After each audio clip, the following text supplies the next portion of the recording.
ഹരേ കൃഷ്ണ കൃഷ്ണ കൃഷ്ണ ഹരേ ഹരേ, ഹരേ രാമ രാമ രാമ ഹരേ ഹരേ. എല്ലാ ഭക്തജനങ്ങൾക്കും സ്വാഗതം. അടിയൻ്റെ വിനീതമായ നമസ്കാരം. നമുക്ക് ഇന്നത്തെ സത്സംഗം ആരംഭിക്കാം. ശ്രീമദ് ഭാഗവതം ചർച്ച തുടങ്ങുന്നതിന് മുമ്പേ നമുക്കൊരു കീർത്തനമാണ്. ഹരേ കൃഷ്ണ.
राधे जय जय माधव राधे जय जय माधव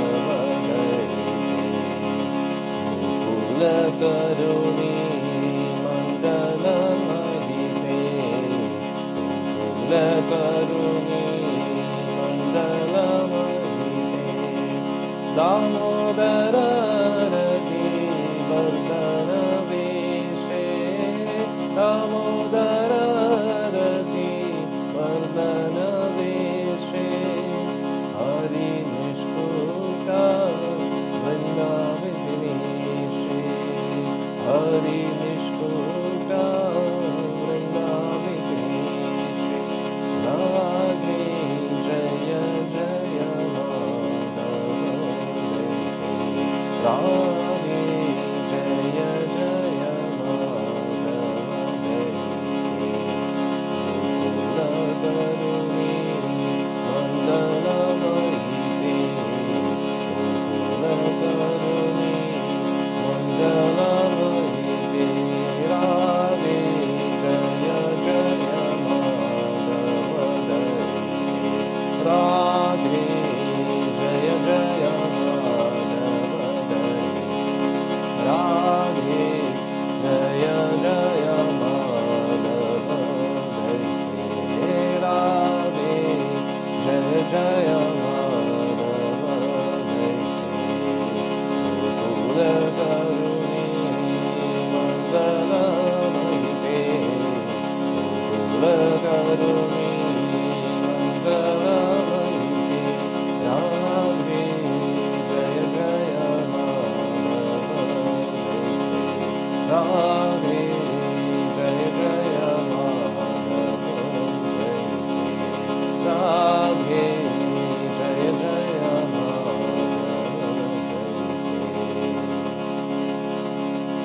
राधे श्याम जय जय श्री राधे श्याम जय जय श्री राधे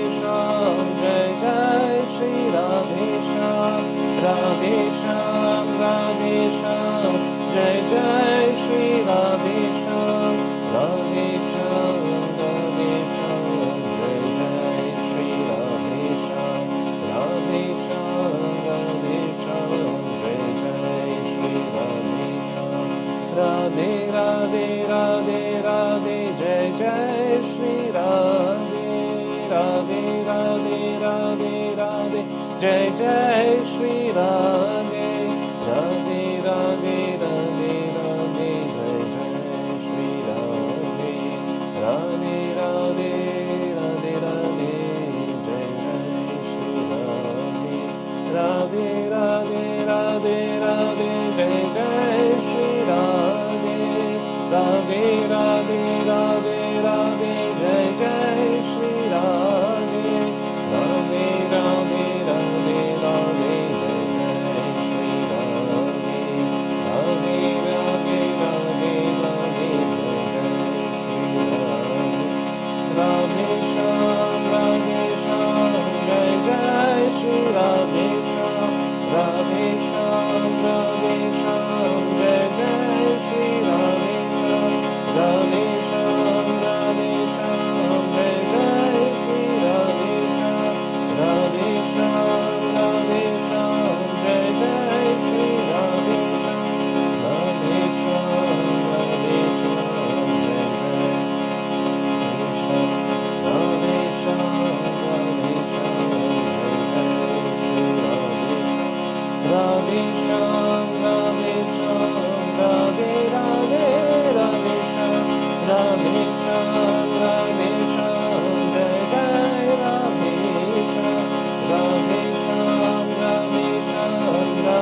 प्रभुपाद जी की जय, श्री राधा पौरव राधेश्याम की जय, गंगा मैया यमुना मई की जय, भक्त देवी तुलसी महारानी की जय, चैतन्य महाप्रभु की जय, सर्वे गौर भक्तवृंद की जय, प्रभुपाद जी की जय, गुरु महाराज की जय, साईं रूप प्रेमानंद हरि बोल।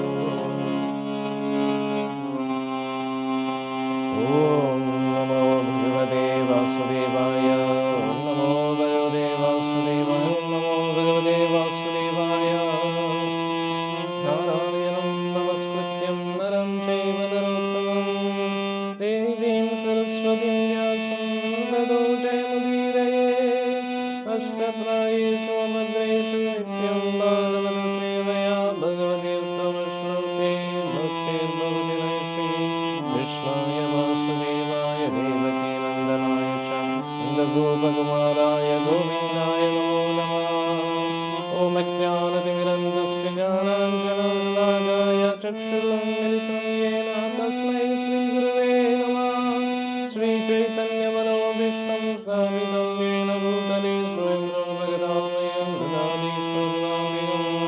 वन्देऽहं श्रीगुरुं श्रीयुतपदकमलं श्रीगुरुं वैष्णवांश्च श्रीरूपं साग्रजातं सगणरघुनाथान्वितं तं सजीवं साद्वैतं सावधूतं परिजनसहितं कृष्णचैतन्यदेवं श्रीराधा कृष्णपादां सगणललिता श्रीविशाखान्वितं नमो विष्णुपादाय कृष्णकृष्णाय भूतले श्रीमते जयपताका स्वामिन्निति नामिने नमाचार्यपादाय निताय कृपप्रदायिने गौरकथादामताय नगरग्रामतारिणे नमो विष्णुपादाय कृष्णकृष्णाय भूतले श्रीमते भक्तिवेदान्त स्वामिन्निति नामिने नमस्ते सरस्वती देवे गौरवाणी प्रचारिणे निर्विशेषशून्यवादी पाश्चात्यदेशतारिणे नमो विष्णुपादाय कृष्णकृष्णाय भूतले श्रीमते भक्तिसिद्धान्त सरस्वती नामिने श्रीवासवानवी देवी दयिताय कृपाप्रिये कृष्णसम्बन्धविज्ञानदायिने प्रभवे नमः। माधुर्योज्ज्वल प्रेमाढ्य श्रीरूपानिगभक्तिदा श्रीगौरकरुणाशक्ति विग्रहाय नमोस्तुते। नमस्ते गौरवाणी श्रीमूर्ते देनकारिणे रूपानिगविरभवसिद्धान्तद्वन्द्वहारिणे नमो गौरकिशोराय साक्षात् वैराग्यमूर्तये विप्रलम्बरसाम्बुदे पादाम्बुजाय ते नमः। नमो भक्तिविनोदाय सच्चिदानन्दनामिने गौरशक्तिस्वरूपाय रूपानुगौराय ते गौराविर्भावभूमेस्तं निर्देष्टसज्जनप्रिय वैष्णवस्वर्वभौमा श्रीजगन्नाथाय ते नमः।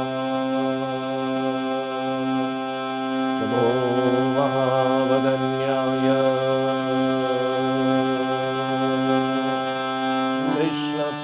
कृष्णप्रेमप्रदायते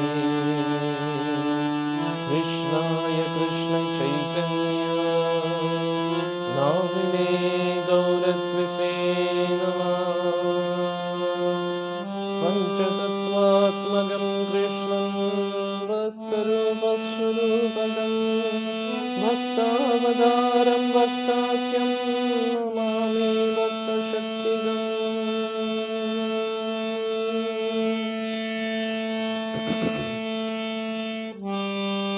हे कृष्ण करुणा सिन्धो दीनबन्धो जगत्पते गोपीश गोपिकान्त राधाकान्त नमोऽस्तुते। जय राम सुरदो गङ्गो ममन्दमतीर्गती सर्वस्वपादाम्बोजो राधामदनमोहनो दिव्यवृन्दारण्यकल्पद्रुमदा श्रीमद्रत्नागारसिंहासनस्थो श्रीमद्राधा श्रीलगोविन्ददेवो कृष्णलगे सेव्यमानो स्मरामि। श्रीमद्रासुरसारम्भी वंशीवरत्तलस्थितं दर्शं वेणुस्वने गोपे गोपीनाथश्रीयस्मिन् तप्तकाञ्चनगौराङ्गी राधे वृन्दावनेश्वरी वृषभानुसुते देवी प्रणमामि हरिप्रिये प्रणमामि हरिप्रिये प्रणमामि हरिप्रिये प्रणमामि हरिप्रिये। जय श्री कृष्ण चैतन्य प्रभु नित्यानंद श्री अद्वैत गदाधर श्रीवासदि गौरभक्तवृंद। हरे कृष्ण कृष्ण कृष्ण हरे हरे, हरे राम राम राम हरे हरे, हरे कृष्ण कृष्ण कृष्ण हरे हरे, हरे राम राम राम हरे हरे, हरे कृष्ण कृष्ण कृष्ण हरे हरे, हरे राम राम राम हरे हरे।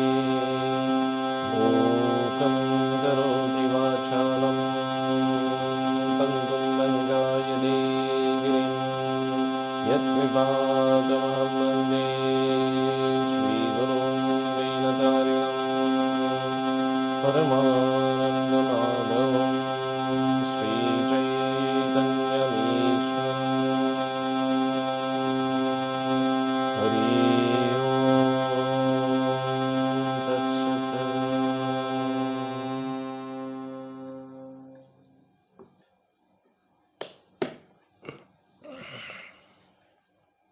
ശ്രീമദ് ഭാഗവതത്തിലേക്ക് നമുക്ക് കിടക്കാം.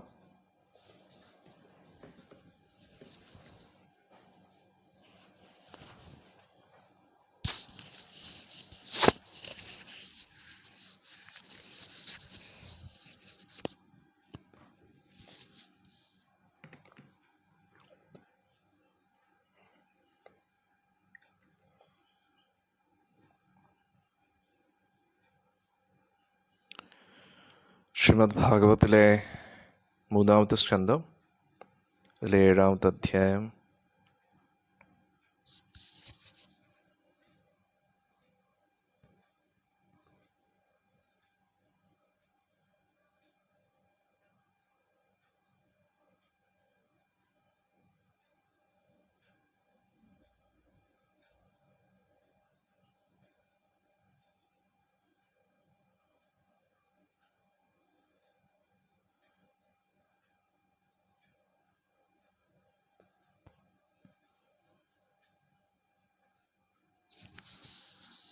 രണ്ട് മനോഹരമായിട്ടുള്ള ചോദ്യങ്ങൾ വിദുര ചോദിച്ചിരുന്നു.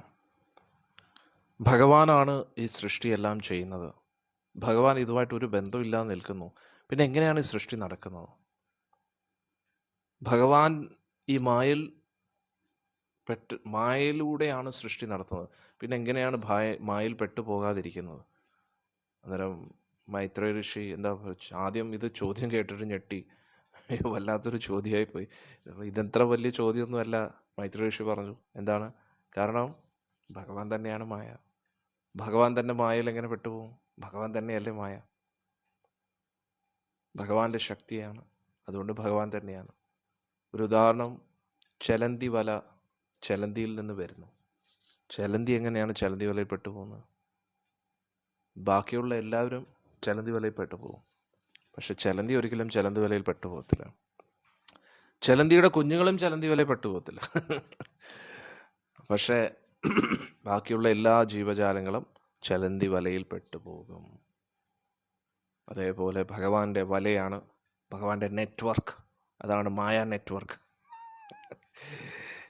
14 ലോകങ്ങളിലും എല്ലാ ബ്രഹ്മാണ്ടങ്ങളിലും നിറഞ്ഞു നിൽക്കുന്ന ഭഗവാന്റെ നെറ്റ്വർക്കാണ് മായാശക്തി. ആ നെറ്റ്വർക്കിൽ നിന്നും ആർക്കും രക്ഷപ്പെടാൻ കഴിയില്ല, അല്ലേ? ഭഗവാൻ അല്ലെങ്കിൽ അദ്ദേഹത്തിൻ്റെ തൃപ്പാതെ മുറുകെ പിടിച്ചിരിക്കുന്ന ഭക്തർ.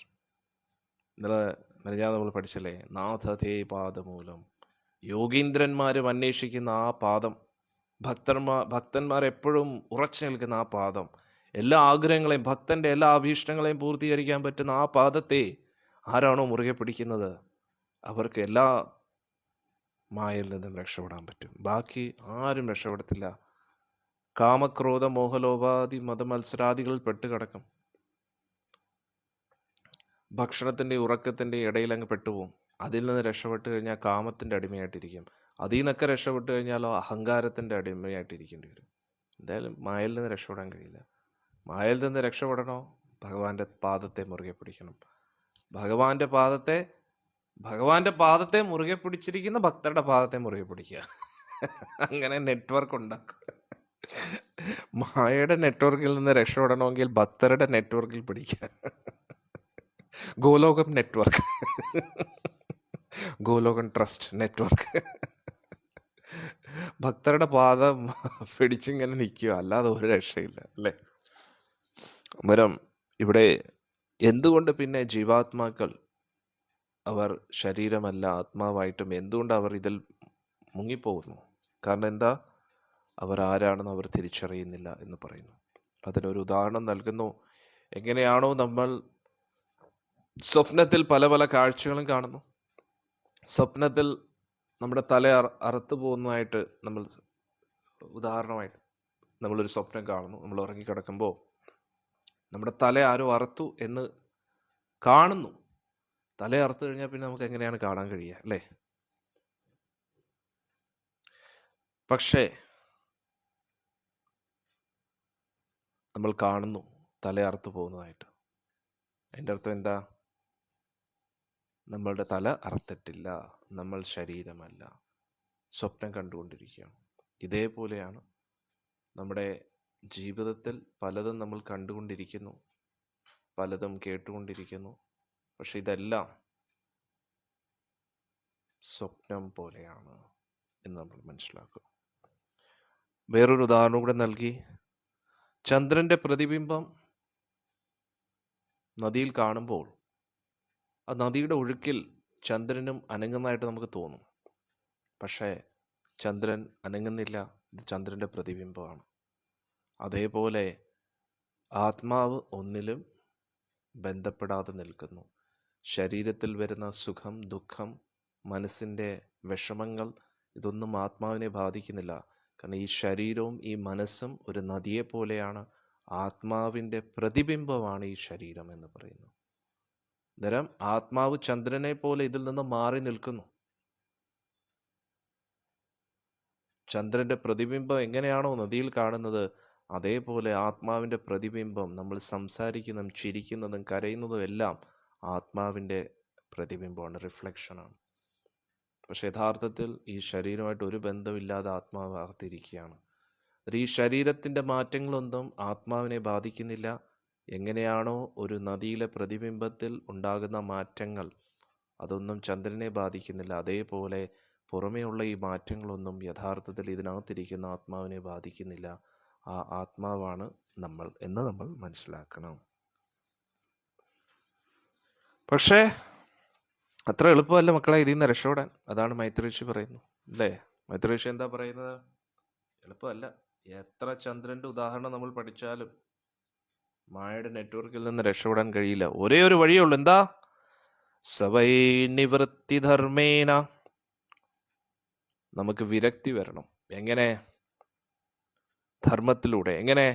വാസുദേവ അനുകമ്പയ, വാസുദേവന് നമ്മളോട് കാരുണ്യം തോന്നും, എങ്കിലേ രക്ഷയുള്ളൂ. കാരുണ്യം തോന്നാൻ നമ്മൾ എന്താ ചെയ്യേണ്ടത്? ഭഗവത് ഭക്തി യോഗേന, ഭക്തി പരിശീലിക്കണം. തിരോധത്തേഷണേറിഹ, അങ്ങനെ ഭക്തി പരിശീലിച്ച് നാമം ജപിച്ച് മുന്നോട്ട് പോകുന്നതിനനുസരിച്ച് വിരക്തി വർദ്ധിക്കും, ഭഗവാനോടുള്ള ആസക്തി വർദ്ധിക്കും. എന്നിട്ട് ഭൗതികമായ പ്രലോഭനങ്ങളോടുള്ള ആസക്തി കുറയും. അതാണ് മനസ്സിലാക്കേണ്ടത്. യഥേന്ദ്രിയോപാരാമോ യഥാ ഇന്ദ്രിയ ഉപരാമഥ ദ്രഷ്ട്രാത്മനി പരേ ഹരോ വിലീയന്തേ തഥാ ക്ലേശ സംസുപ്തസ്യേവ കൃതശ്നശ. ഇവിടെ പറയുന്നു, എപ്പോഴാണോ പരമാത്മാവിനെ നമ്മൾ സാക്ഷാത്കരിക്കുന്നത്, പരമാത്മാവിനെ തിരിച്ചറിയുന്നത്, അതിൽ ഇന്ദ്രിയങ്ങൾ പൂർണ്ണമായിട്ടും തൃപ്തമാകുന്നത്, എല്ലാ ക്ലേശങ്ങളും ഉടൻ തന്നെ തീരും. ഇവിടെ പറയുന്നു,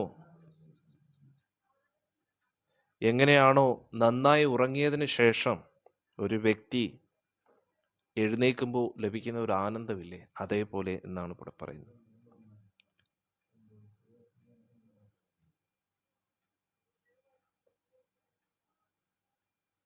എന്തു പറ്റി?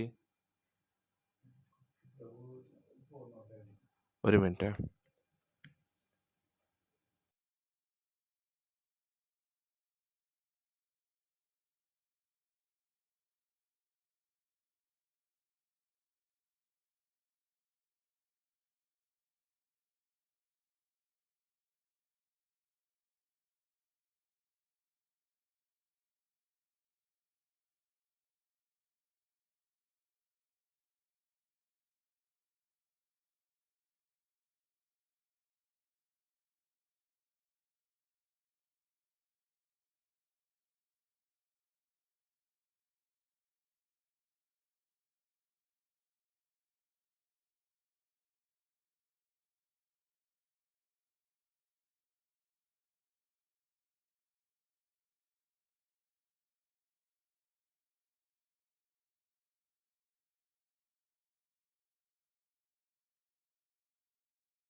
ഹരേ കൃഷ്ണ.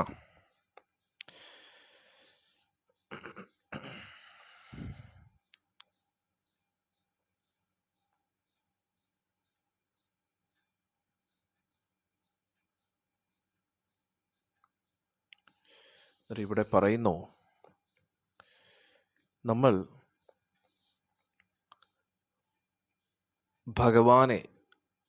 ഭഗവാന്റെ ഭക്തിയോഗം പരിശീലിച്ച് ഭഗവാനെ നേരിട്ട് നമ്മൾ കാണുമ്പോൾ, ഭഗവാനുമായിട്ടൊരു സമ്പർക്കം നമുക്ക് ലഭിക്കുമ്പോൾ, നമ്മുടെ ഇന്ദ്രിയങ്ങൾ ഭഗവാനുമായിട്ട് കണക്റ്റഡ് ആകുമ്പോൾ നമ്മൾ തൃപ്തരാകും എന്നാണ് പറയുന്നത്. നന്നായി ഉറങ്ങിയിട്ട് ഉണരുന്ന ആ ഒരു അവസ്ഥയുണ്ടല്ലോ, അതേപോലെ ഒരു സുഖമായിരിക്കും നമുക്ക് ലഭിക്കുന്നത്. ഉറങ്ങിക്കഴിയുമ്പോൾ നമുക്കൊരു തൃപ്തി വരും. ഉറങ്ങി കിടക്കുന്ന സമയത്ത് നമ്മൾ പല പല ദുസ്വപ്നങ്ങളും കണ്ടു കാണും. പക്ഷെ കണ്ണ് തുറക്കുന്ന സമയത്ത് നമുക്കൊരു ആ ഉറക്കത്തിൻ്റെ ഒരു ആനന്ദം, ഉറക്കം ലഭിച്ചതിൻ്റെ ഒരു ആനന്ദം, പിന്നെ യാഥാർത്ഥ്യത്തിലേക്ക് നമ്മൾ കടക്കുന്നു. അതേപോലെ തന്നെ ഇവിടെ പറയുന്നു, നമ്മൾ ഭഗവാനെ നേരിട്ട് ഭഗവാനുമായിട്ടൊരു കണക്ഷൻ കിട്ടുന്ന സമയത്ത് നമുക്ക് എന്ത് പറ്റും? നമുക്ക് തൃപ്തി വരും. എല്ലാ ഇന്ദ്രിയങ്ങളും അതിൻ്റെ പരിപൂർണതയിൽ തൃപ്തരാകും എന്നാണ് പറയുന്നത്. അതായത് കണ്ണുകൊണ്ട് കാണാൻ പറ്റുന്ന ഏറ്റവും മനോഹരമായിട്ടുള്ള കാഴ്ചയും നമ്മുടെ മനസ്സിനും ഹൃദയത്തിനും തൃപ്തിപ്പെടുന്ന കാഴ്ച ഭഗവാന്റെ രൂപം. ഇത്രയും മനോഹരമായിട്ടുള്ള കാഴ്ച ഈ ലോകത്തിൽ വേറെയില്ല. ചെവി കൊണ്ട് കേൾക്കാൻ പറ്റുന്ന ഏറ്റവും ഉത്തമ ശബ്ദം ഭഗവാന്റെ വേണുനാഥമാണ്, ഭഗവാന്റെ ഓടക്കുഴൽ നാഥം, ഭഗവാന്റെ ശബ്ദം, ഭഗവാനുമായിട്ട് ബന്ധപ്പെട്ട കഥകൾ, ഭഗവാനുമായിട്ട് ബന്ധപ്പെട്ട ലീലകൾ കേൾക്കുന്നതാണ് ചെവിക്ക് ഏറ്റവും ഉത്തമമായിട്ടുള്ളൊരു കാര്യം. ഇനി നാവിന് ഏറ്റവും തൃപ്തികരമാകുന്ന രീതിയിലുള്ള സംസാരം, വാക്കുകൾ എന്ന് പറഞ്ഞാൽ ഭഗവാന്റെ നാമമാണ്. ഭഗവാന്റെ നാമം ജപിക്കുമ്പോൾ നാവിന് ലഭിക്കുന്ന ആനന്ദം വേറൊന്നിനും ലഭിക്കത്തില്ല. ഇനി നാവ് കൊണ്ടുള്ള രുചിയിൽ ഭഗവാന് നിവേദിച്ച ഭക്ഷണം, അത് കഴിക്കുമ്പോൾ ലഭിക്കുന്ന ആനന്ദം വേറെ ഒന്നിനുമില്ല. ഭഗവാന്റെ തൃപ്പാദത്തെ തൊടുമ്പോൾ ലഭിക്കുന്ന ആ ഒരു സുഖം, ഭഗവാന്റെ ഭക്തരെ തൊടുമ്പോൾ, ഭക്തരുടെ തൃപ്പാദം തൊടുമ്പോൾ ലഭിക്കുന്ന സുഖം ഈ ലോകത്തിൽ അതിനപ്പുറമായിട്ട് ഒരു സ്പർശനം ഈ ലോകത്തിൽ വേറെയില്ല. അന്നേരം നമ്മുടെ ഗന്ധം, ഭഗവാന്റെ തൃപ്പാദത്തിൽ സമർപ്പിച്ച പുഷ്പം, അതിൻ്റെ ഗന്ധം അനുഭവിക്കുക. അങ്ങനെ എല്ലാ നമ്മുടെ ശരീരത്തിൻ്റെ ഇന്ദ്രിയങ്ങൾക്കും അതിൻ്റെ പരിപൂർണത ലഭിക്കുന്നത് ഭഗവാനുമായിട്ട് അതിനെ ബന്ധപ്പെടുമ്പോഴാണ് എന്നാണ് നമ്മൾ മനസ്സിലാക്കേണ്ടത്. അങ്ങനെ നമ്മുടെ ഇന്ദ്രിയങ്ങളിലൂടെ ഇന്ദ്രിയാതീതനായിട്ടുള്ള ഭഗവാനെ നമ്മൾ സാക്ഷാത്കരിക്കുക. അതിലൂടെ നമ്മുടെ ഇന്ദ്രിയങ്ങൾ തൃപ്തരാകും, മനസ്സ് തൃപ്തമാകും, ഹൃദയവും തൃപ്തമാകും എന്നാണ് നമ്മൾ മനസ്സിലാക്കേണ്ടത്. അങ്ങനെ നമ്മുടെ ഹൃദയം തൃപ്തമാകുമ്പോൾ നമ്മൾ സംതൃപ്തരാണ്. അതാണ് ആത്മാവ് ആഗ്രഹിക്കുന്നത്. ആ സമയത്ത് നമ്മുടെ ഈ ശരീരം നമ്മളല്ല, ഈ ശരീരം നമ്മളാണെന്ന് കരുതി ജീവിക്കുന്നു. എന്നാൽ എന്താണോ നമ്മളല്ലാത്തത് അത് നമ്മളാണെന്ന് പറഞ്ഞ് ജീവിക്കുകയാണ്. ഇനി യഥാർത്ഥത്തിൽ നമ്മൾ ആരാണോ അതിനു വേണ്ടി ഈ ശരീരത്തെ ഉപയോഗിക്കുക. നമ്മൾ യഥാർത്ഥത്തിൽ ആരാണ്? നമ്മൾ ജീവാത്മാവാണ്. ജീവേര സ്വരൂപ് ഹോയ് കൃഷ്ണേര നിത്യാസ്, ഭഗവാന്റെ നിത്യദാസന്മാരാണ് നമ്മൾ. നമ്മുടെ തൊഴിൽ ഒന്നേ ഉള്ളൂ, ഭഗവാന്റെ സേവനം ചെയ്യുക എന്നത്. ആൾക്കാർ എന്തൊക്കെ പറഞ്ഞാലും ഇതാണ് യാഥാർത്ഥ്യം. ഈ ലോകത്തിലുള്ള എല്ലാവരും ചെയ്യേണ്ട ഒരേ ഒരു കാര്യം കൃഷ്ണസേവനമാണ്. വലിയ വലിയ ആചാര്യന്മാരും ഇത് തന്നെയാണ് പറയുന്നത്. അത്രത്തോളം നമുക്ക് ഉയരാൻ പറ്റിയില്ലെങ്കിൽ നമ്മുടെ ജീവിതത്തെ എങ്ങനെ അങ്ങനെ മാറ്റിയെടുക്കാം എന്നതാണ് നമ്മൾ പ്ലാൻ ചെയ്യേണ്ടത്. ഈ ജന്മത്തിൽ അല്ലെങ്കിൽ ഏതെങ്കിലും ഒരു ജന്മത്തിൽ പരിപൂർണമായിട്ടും കൃഷ്ണന് വേണ്ടി ജീവിതം സമർപ്പിച്ചേ പറ്റൂ. കാരണം എന്താണ്? നമ്മൾ ഈ ശരീരമല്ല, അത് തന്നെ കാരണം. നമ്മൾ യഥാർത്ഥത്തിൽ ജീവാത്മാക്കളാണ്. ജീവാത്മാക്കൾക്ക് ഒരേ ഒരു ലക്ഷ്യമേ ഉള്ളൂ, കൃഷ്ണ സേവനം. അതുകൊണ്ട് തന്നെയാണ് ശങ്കരാചാര്യ പറഞ്ഞത് ഒരേ ഒരു ഗ്രന്ഥം മതി. അത് എന്താ? ദേവകീപുത്രന്റെ ഗീത. ഒരേ ഒരു ദേവൻ മതി, അത് ദേവകീപുത്രൻ. ഒരേ ഒരു മന്ത്രം മതി, അദ്ദേഹത്തിന്റെ നാമങ്ങൾ. നമ്മൾ ചെയ്യേണ്ടതായിട്ടുള്ള ഒരേ ഒരു പ്രവൃത്തിയേ ഉള്ളൂ. എന്താണ്? അദ്ദേഹത്തിന്റെ സേവനം, ദേവകീപുത്രന്റെ സേവനം. ദേവകീപുത്രൻ ദേവകീപുത്രൻ എന്ന് എടുത്തെടുത്ത് പറയുന്നത് അത് ആള് വേറെയാണ്, ആള് സ്പെഷ്യലാണ്. അന്നേരം നമ്മുടെ ജീവിതം പരിപൂർണതയിൽ എത്തണമെങ്കിൽ ഭഗവാന്റെ സേവനം, എല്ലാ ഇന്ദ്രിയങ്ങളെയും ഭഗവാന്റെ സേവനത്തിൽ ഏർപ്പെടുത്തുക എന്നതാണ്. പ്രത്യേകിച്ച് നമ്മുടെ ജ്ഞാനേന്ദ്രിയങ്ങൾ, കണ്ണുകൊണ്ട് കാണുന്ന കാഴ്ചകൾ, ചെവി കൊണ്ട് കേൾക്കുന്നത്, നാവ് കൊണ്ട് രുചിക്കുന്നത്, ഭഗവാൻ നിവേദിച്ച ഭക്ഷണം. ഈ കൈകൊണ്ട് നമ്മൾ എന്താ ചെയ്യേണ്ടത്? ഭഗവാന്റെ സേവനം ചെയ്യുക. പാദം കൊണ്ട് എന്താണ്? ഭഗവാന്റെ തീർത്ഥ സ്ഥലങ്ങൾ സന്ദർശിക്കുക. അതിനുവേണ്ടിയാണ് ഈ കാലുകൾ നൽകിയിരിക്കുന്നത്. ഭഗവാന്റെ ലീലകൾ നടന്ന സ്ഥലത്തേക്ക് ഓടിയെത്തുക എന്നതാണ്. ഭഗവാനെ അന്വേഷിച്ച് നടക്കുക എന്നതാണ് ഈ കാലിൻ്റെ ലക്ഷ്യം. കൈ എന്തിനാ നൽകിയിരിക്കുന്നത്? ഭഗവാന്റെ സേവനങ്ങൾ ചെയ്യാൻ വേണ്ടി, ഭഗവാന് വേണ്ടി പാചകം ചെയ്യാൻ, ഭഗവാന്റെ ക്ഷേത്രം മാർജനം ചെയ്യാൻ, ക്ലീൻ ചെയ്യാൻ വേണ്ടി, ഭഗവാന്റെ അഭിഷേകം ചെയ്യാൻ വേണ്ടി.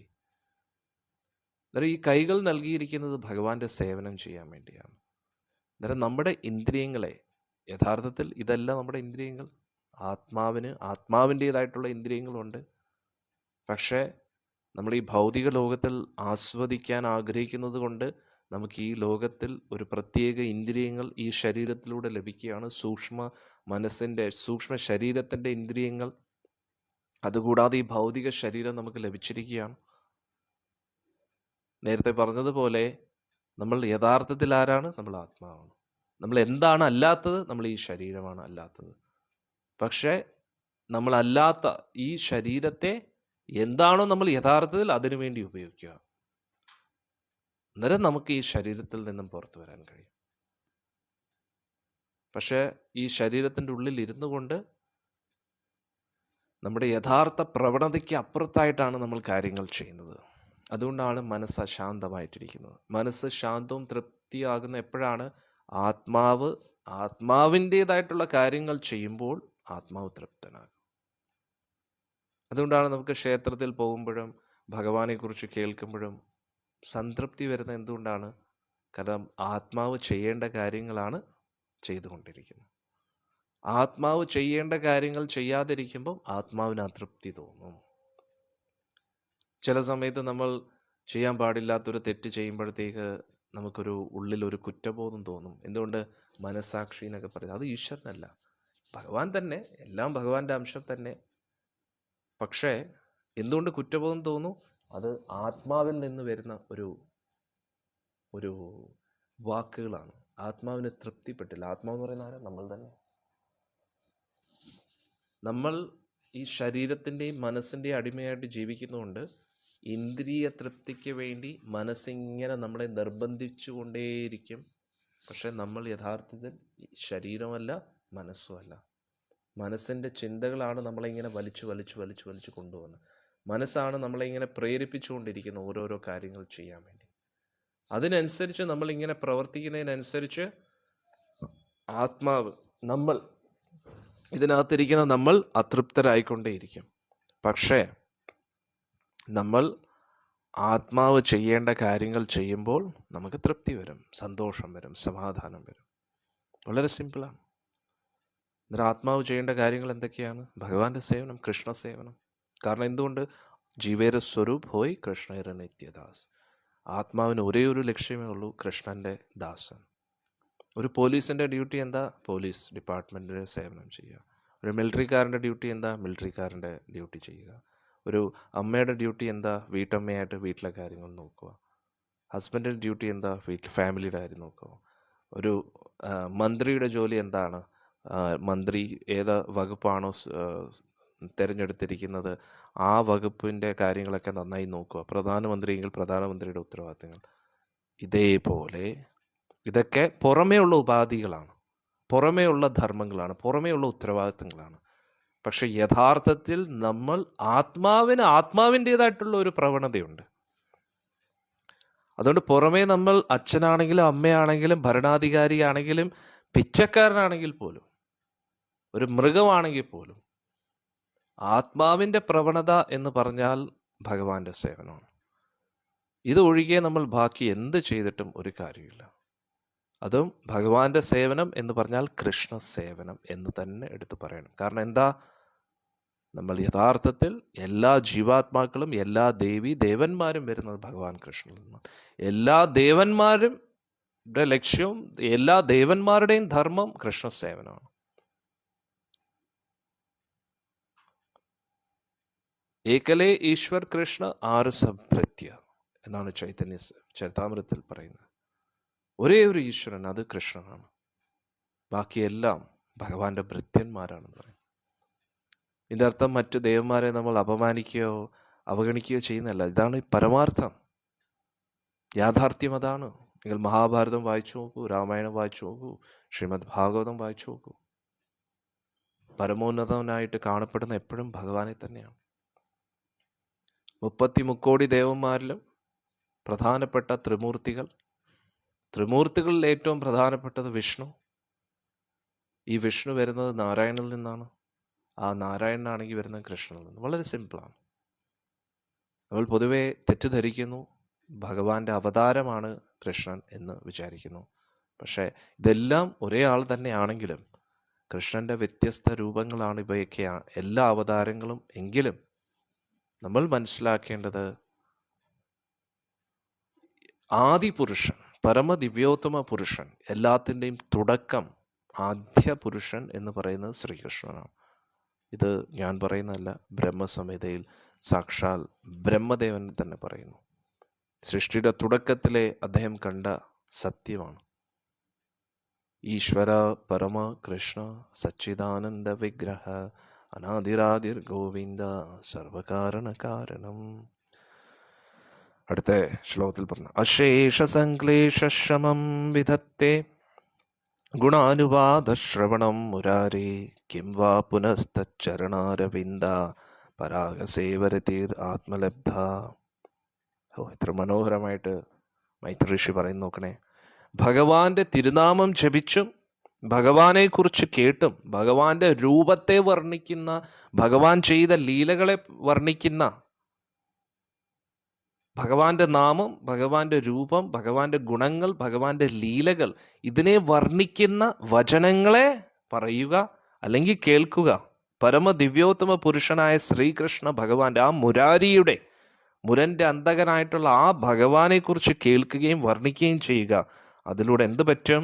എല്ലാവിധ ക്ലേശങ്ങളിൽ നിന്നും പുറത്തു വരാൻ കഴിയും.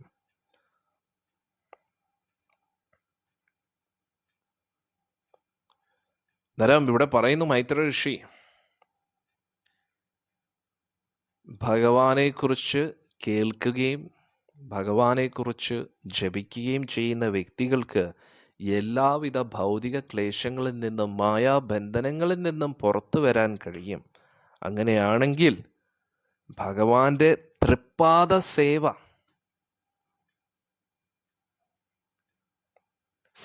ഭഗവാന്റെ തൃപ്പാദ സേവ ചെയ്യാൻ ആസക്തി ലഭിച്ച ഭക്തരെ കുറിച്ച് എന്ത് പറയാനാണ് എന്നാണ് മൈത്ര ഋഷി പറയുന്നത്. അടിപൊളി സ്റ്റേറ്റ്മെന്റ് ആണ് അല്ലേ? എന്നിട്ട് നേരത്തെ എന്താ പറഞ്ഞത്? വിതുരയുടെ ചോദ്യം എന്താ? കിടിലം ചോദ്യമായിരുന്നു. എന്താണ്? ഭഗവാൻ ഈ സൃഷ്ടിയെ സൃഷ്ടിക്കുന്നു, സൃഷ്ടിയെ മായാശക്തിയെ ഉപയോഗിച്ചുകൊണ്ട് സൃഷ്ടി ചെയ്യുന്നു. പിന്നെ എന്താണ് ഭഗവാൻ ഇതിൽ പെട്ടുപോകാത്തത്? അന്നേരം മൈത്ര ഋഷി പറഞ്ഞു, ഭഗവാൻ തന്നെയാണ് മായ, പിന്നെ എങ്ങനെ പെട്ടുപോകുന്നു? ഭഗവാൻ തന്നെ മായയിൽ എങ്ങനെ പെട്ടുപോകും? കാരണം ഭഗവാൻ തന്നെയാണ് മായ. അന്നേരം ഭഗവാനെ ആർക്ക് പിടിക്കാൻ പറ്റും? ഭഗവാൻ എല്ലാവരും കെട്ടിവെക്കുന്ന ആളാണ്. അദ്ദേഹത്തെ എങ്ങനെ ആർക്ക് കെട്ടാൻ പറ്റും? കാരണം എന്താണ്? ഭഗവാൻ തന്നെയാണ് മായ. ഇനി അടുത്ത എന്താ പറയുന്നത്? ഒരു മാതാജി പറയുന്നത് നല്ല ആസക്തിയുണ്ട്. അറിയാം, ഈ വ്യക്തി എനിക്ക് നല്ലപോലെ അറിയാം. ആസക്തി ഉണ്ടെന്ന് പറഞ്ഞാൽ അതിൻ്റെ അർത്ഥം എന്താണെന്നറിയോ? എല്ലാം ഉപേക്ഷിച്ചിട്ട് പോരും. ഇതുവരെയും കോഴിക്കോട് ബോർഡർ താണ്ടിയിട്ടില്ല. കളിയാക്കിയതല്ല കേട്ടോ. നമ്മൾ ഒരിക്കലും വിചാരിക്കരുത് നമ്മൾ പെർഫെക്റ്റ് ആയെന്ന്. ഇനി ഒരുപാട് പോകാനുണ്ട് മുന്നോട്ട്. ഭഗവാനോട് സേവനത്തിൽ ആസക്തി തോന്നിക്കഴിഞ്ഞാൽ എല്ലാം ടാറ്റ ബൈ ബൈ എന്ന് പറഞ്ഞിട്ടെങ്കിൽ പോരും. പിന്നെ വേറൊന്നും കേൾക്കത്തില്ല, വേറൊന്നും കാണാനും കഴിയില്ല. ഈ ലോകത്തിൽ ഉണ്ടെന്നേ ഉള്ളൂ, ഭഗവാനുമായിട്ട് മാത്രമായിരിക്കും കണക്റ്റഡ്. അതുകൊണ്ടായിട്ടില്ല, ആവുമ്പോൾ പറയാം കേട്ടോ. അന്നേരം ഇവിടെ പറയുന്നത്, നമ്മൾ ഭൗതിക ലോകത്തിൽ പല പല കെട്ടുബന്ധനങ്ങളിൽ ജീവാത്മാക്കൾ എന്തുകൊണ്ട് പെട്ടിരിക്കുന്നു. അന്നേരം അതിന് മൈത്രി ഋഷി ഉദാഹരണം പറഞ്ഞു. എങ്ങനെയാ? നമ്മളെല്ലാവരും സ്വപ്നം കണ്ടുകൊണ്ടിരിക്കുകയാണ്, ആ സ്വപ്നം യാഥാർത്ഥ്യമാണെന്ന് പറഞ്ഞിരിക്കുകയാണെന്ന് പറഞ്ഞു. അന്നേരം ഇതിൽ നിന്ന് എങ്ങനെ ഉണരാം? ഒരേ ഒരു വഴിയേ ഉള്ളൂ. എന്താണ്? മുറുകെ പിടിക്കുക കൃഷ്ണന്റെ പാദം. ഭഗവാന് നമ്മളോട് കാരുണ്യം തോന്നണം, അല്ലേ? ഇപ്പോൾ ഉദാഹരണത്തിന് രാവിലെ ആരെങ്കിലും വീട്ടിൽ വന്നിട്ട് നമ്മുടെ കാലിൽ ഇങ്ങനെ പിടിച്ചിങ്ങനെ അങ്ങനെയൊന്നും പറഞ്ഞാൽ പറ്റും, എന്നെ ഹെൽപ്പ് ചെയ്തേ പറ്റൂ എന്ന് പറയുമ്പോൾ എന്താ? ശരി, ഹെൽപ്പ് ചെയ്യാം എന്ന് പറയാം, മുറുകെ പിടിച്ചോണ്ട്. അതേപോലെ നമ്മൾ ഭഗവാന്റെ പാദത്തെ മുറുകെ പിടിച്ചോണ്ടിരിക്കുക. അതല്ലാതെ ഒരു രക്ഷയില്ല. ഭഗവാന്റെ തൃപ്പാദം എങ്ങനെ പിടിച്ചോണ്ടിരിക്കുക? ഭഗവാനെ തന്നെ സ്മരിച്ചുകൊണ്ടിരിക്കുക, ഭഗവാന്റെ നാമം ജപിച്ചുകൊണ്ടിരിക്കുക, ഭഗവാനെ കുറിച്ച് കേൾക്കുക കൂടുതൽ.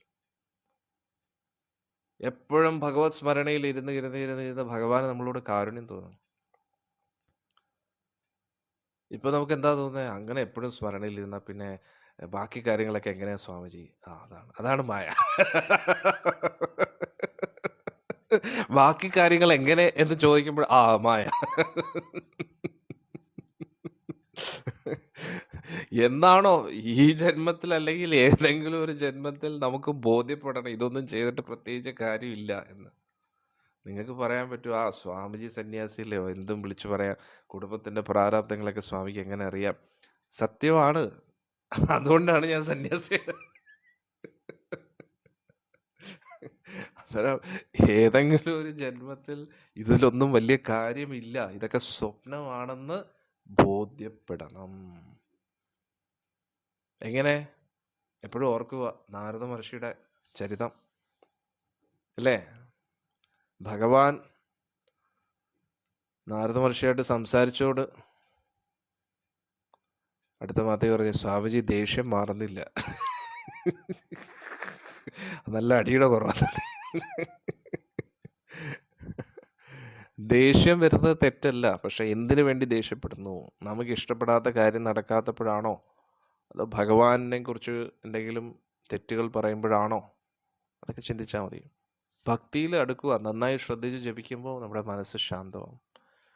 നമുക്ക് ദേഷ്യം വരുന്നതിൻ്റെ പ്രധാന കാരണം നമ്മൾ വിചാരിക്കുന്ന പോലെ നമ്മുടെ ആസ്വാദനത്തിന് അല്ലെങ്കിൽ നമ്മുടെ തീരുമാനങ്ങൾക്കെതിരെ ആരെങ്കിലും നിൽക്കുമ്പോഴാണ് നമുക്ക് ദേഷ്യം വരുന്നത്. അല്ലെങ്കിൽ നമ്മൾ ആഗ്രഹിക്കുന്ന ബഹുമാനം, ആദരവ് നമുക്ക് കിട്ടാത്തപ്പോൾ ഒരു ദേഷ്യം വരും. അന്നേരം ദ്വന്ദ്ങ്ങളെ സഹിക്കാൻ പഠിക്കുക. മാനം, അപമാനം. നമുക്ക് ബഹുമാനം കിട്ടുമ്പോഴും അപമാനം കിട്ടുമ്പോഴും ഒരേപോലെ അത് സഹിക്കാൻ പഠിക്കുക. പക്ഷെ അതേ സമയത്ത് ഭഗവാനെക്കുറിച്ചോ ഭക്തരെക്കുറിച്ചോ ആരെങ്കിലും തെറ്റുകൾ പറയുമ്പോൾ അത് കേട്ടോണ്ടിരിക്കാൻ പാടില്ല. പക്ഷെ പൊതുവേ നമുക്ക് ഒരു മാതാജി പറഞ്ഞ് അടുത്ത ജന്മത്തിൽ ചിലപ്പോൾ ഭഗവാൻ സാഹചര്യം ഒരുക്കി തരുമായിരിക്കും. ഇത് പറഞ്ഞിട്ടാണ് നമ്മൾ ഇത്രയും ജന്മങ്ങൾ കളഞ്ഞത്. ഭഗവാൻ ഇതിൽ കൂടുതൽ എന്താ ചെയ്യേണ്ടത്? നമ്മളാണ് തീരുമാനം എടുക്കേണ്ടത്. നമ്മൾ പറയാം അടുത്ത ജന്മെങ്കിൽ ഭഗവാൻ പറയാം ഓക്കെ അടുത്ത ജന്മം. എന്നിട്ട് അടുത്ത ജന്മത്തിൽ ഇതേപോലെ ഒരു കുടുംബം കിട്ടും, അടുത്ത ജന്മത്തിൽ ഇനിയും കുടുംബം കിട്ടും. കാരണം ഈ ജന്മത്തിൽ നമ്മൾ എന്ത് ചെയ്തോ അതിൻ്റെ തുടർച്ചയായിരിക്കുമല്ലോ അടുത്ത ജന്മം, അല്ലേ? അതുകൊണ്ട് നമ്മൾ തീരുമാനമെടുക്കുക.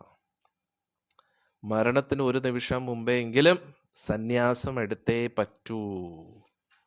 മരണത്തിന് ഒരു നിമിഷം മുമ്പേ എങ്കിലും പരിപൂർണമായിട്ടും സന്യാസം എടുത്തേ പറ്റൂ. എല്ലാം ഉപേക്ഷിക്കേണ്ടി വരും.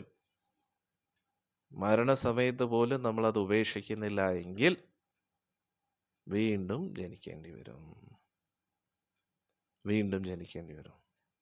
എത്രയും നേരത്തെ എടുക്കുന്നോ അത്രയും നല്ല. സന്യാസി എന്ന് പറഞ്ഞാൽ കാവ്യ ഇടുന്നതും ദണ്ഡ പിടിക്കുന്നതല്ല. ഇതൊക്കെ ചിഹ്നങ്ങളാണ് സന്യാസിയുടെ. ഉള്ളിൻ്റെ ഉള്ളിൽ നിന്ന് വിരക്തി. വിരക്തിയാണ് ഒരു ഭക്തൻ്റെ അലങ്കാരം, ആഭരണം എന്ന് പറഞ്ഞാൽ. ജ്ഞാനം, വിരക്തി, ഭക്തി, ഇത് മൂന്നുമാണ് ഒരു ഭക്തനെ ഭക്തനാക്കുന്നത്. ജ്ഞാനവും വിരക്തി ഇല്ലെങ്കിൽ പിന്നെ ഭക്തിക്കൊരു രസമില്ല. നല്ല മനോഹരമായിട്ടുള്ള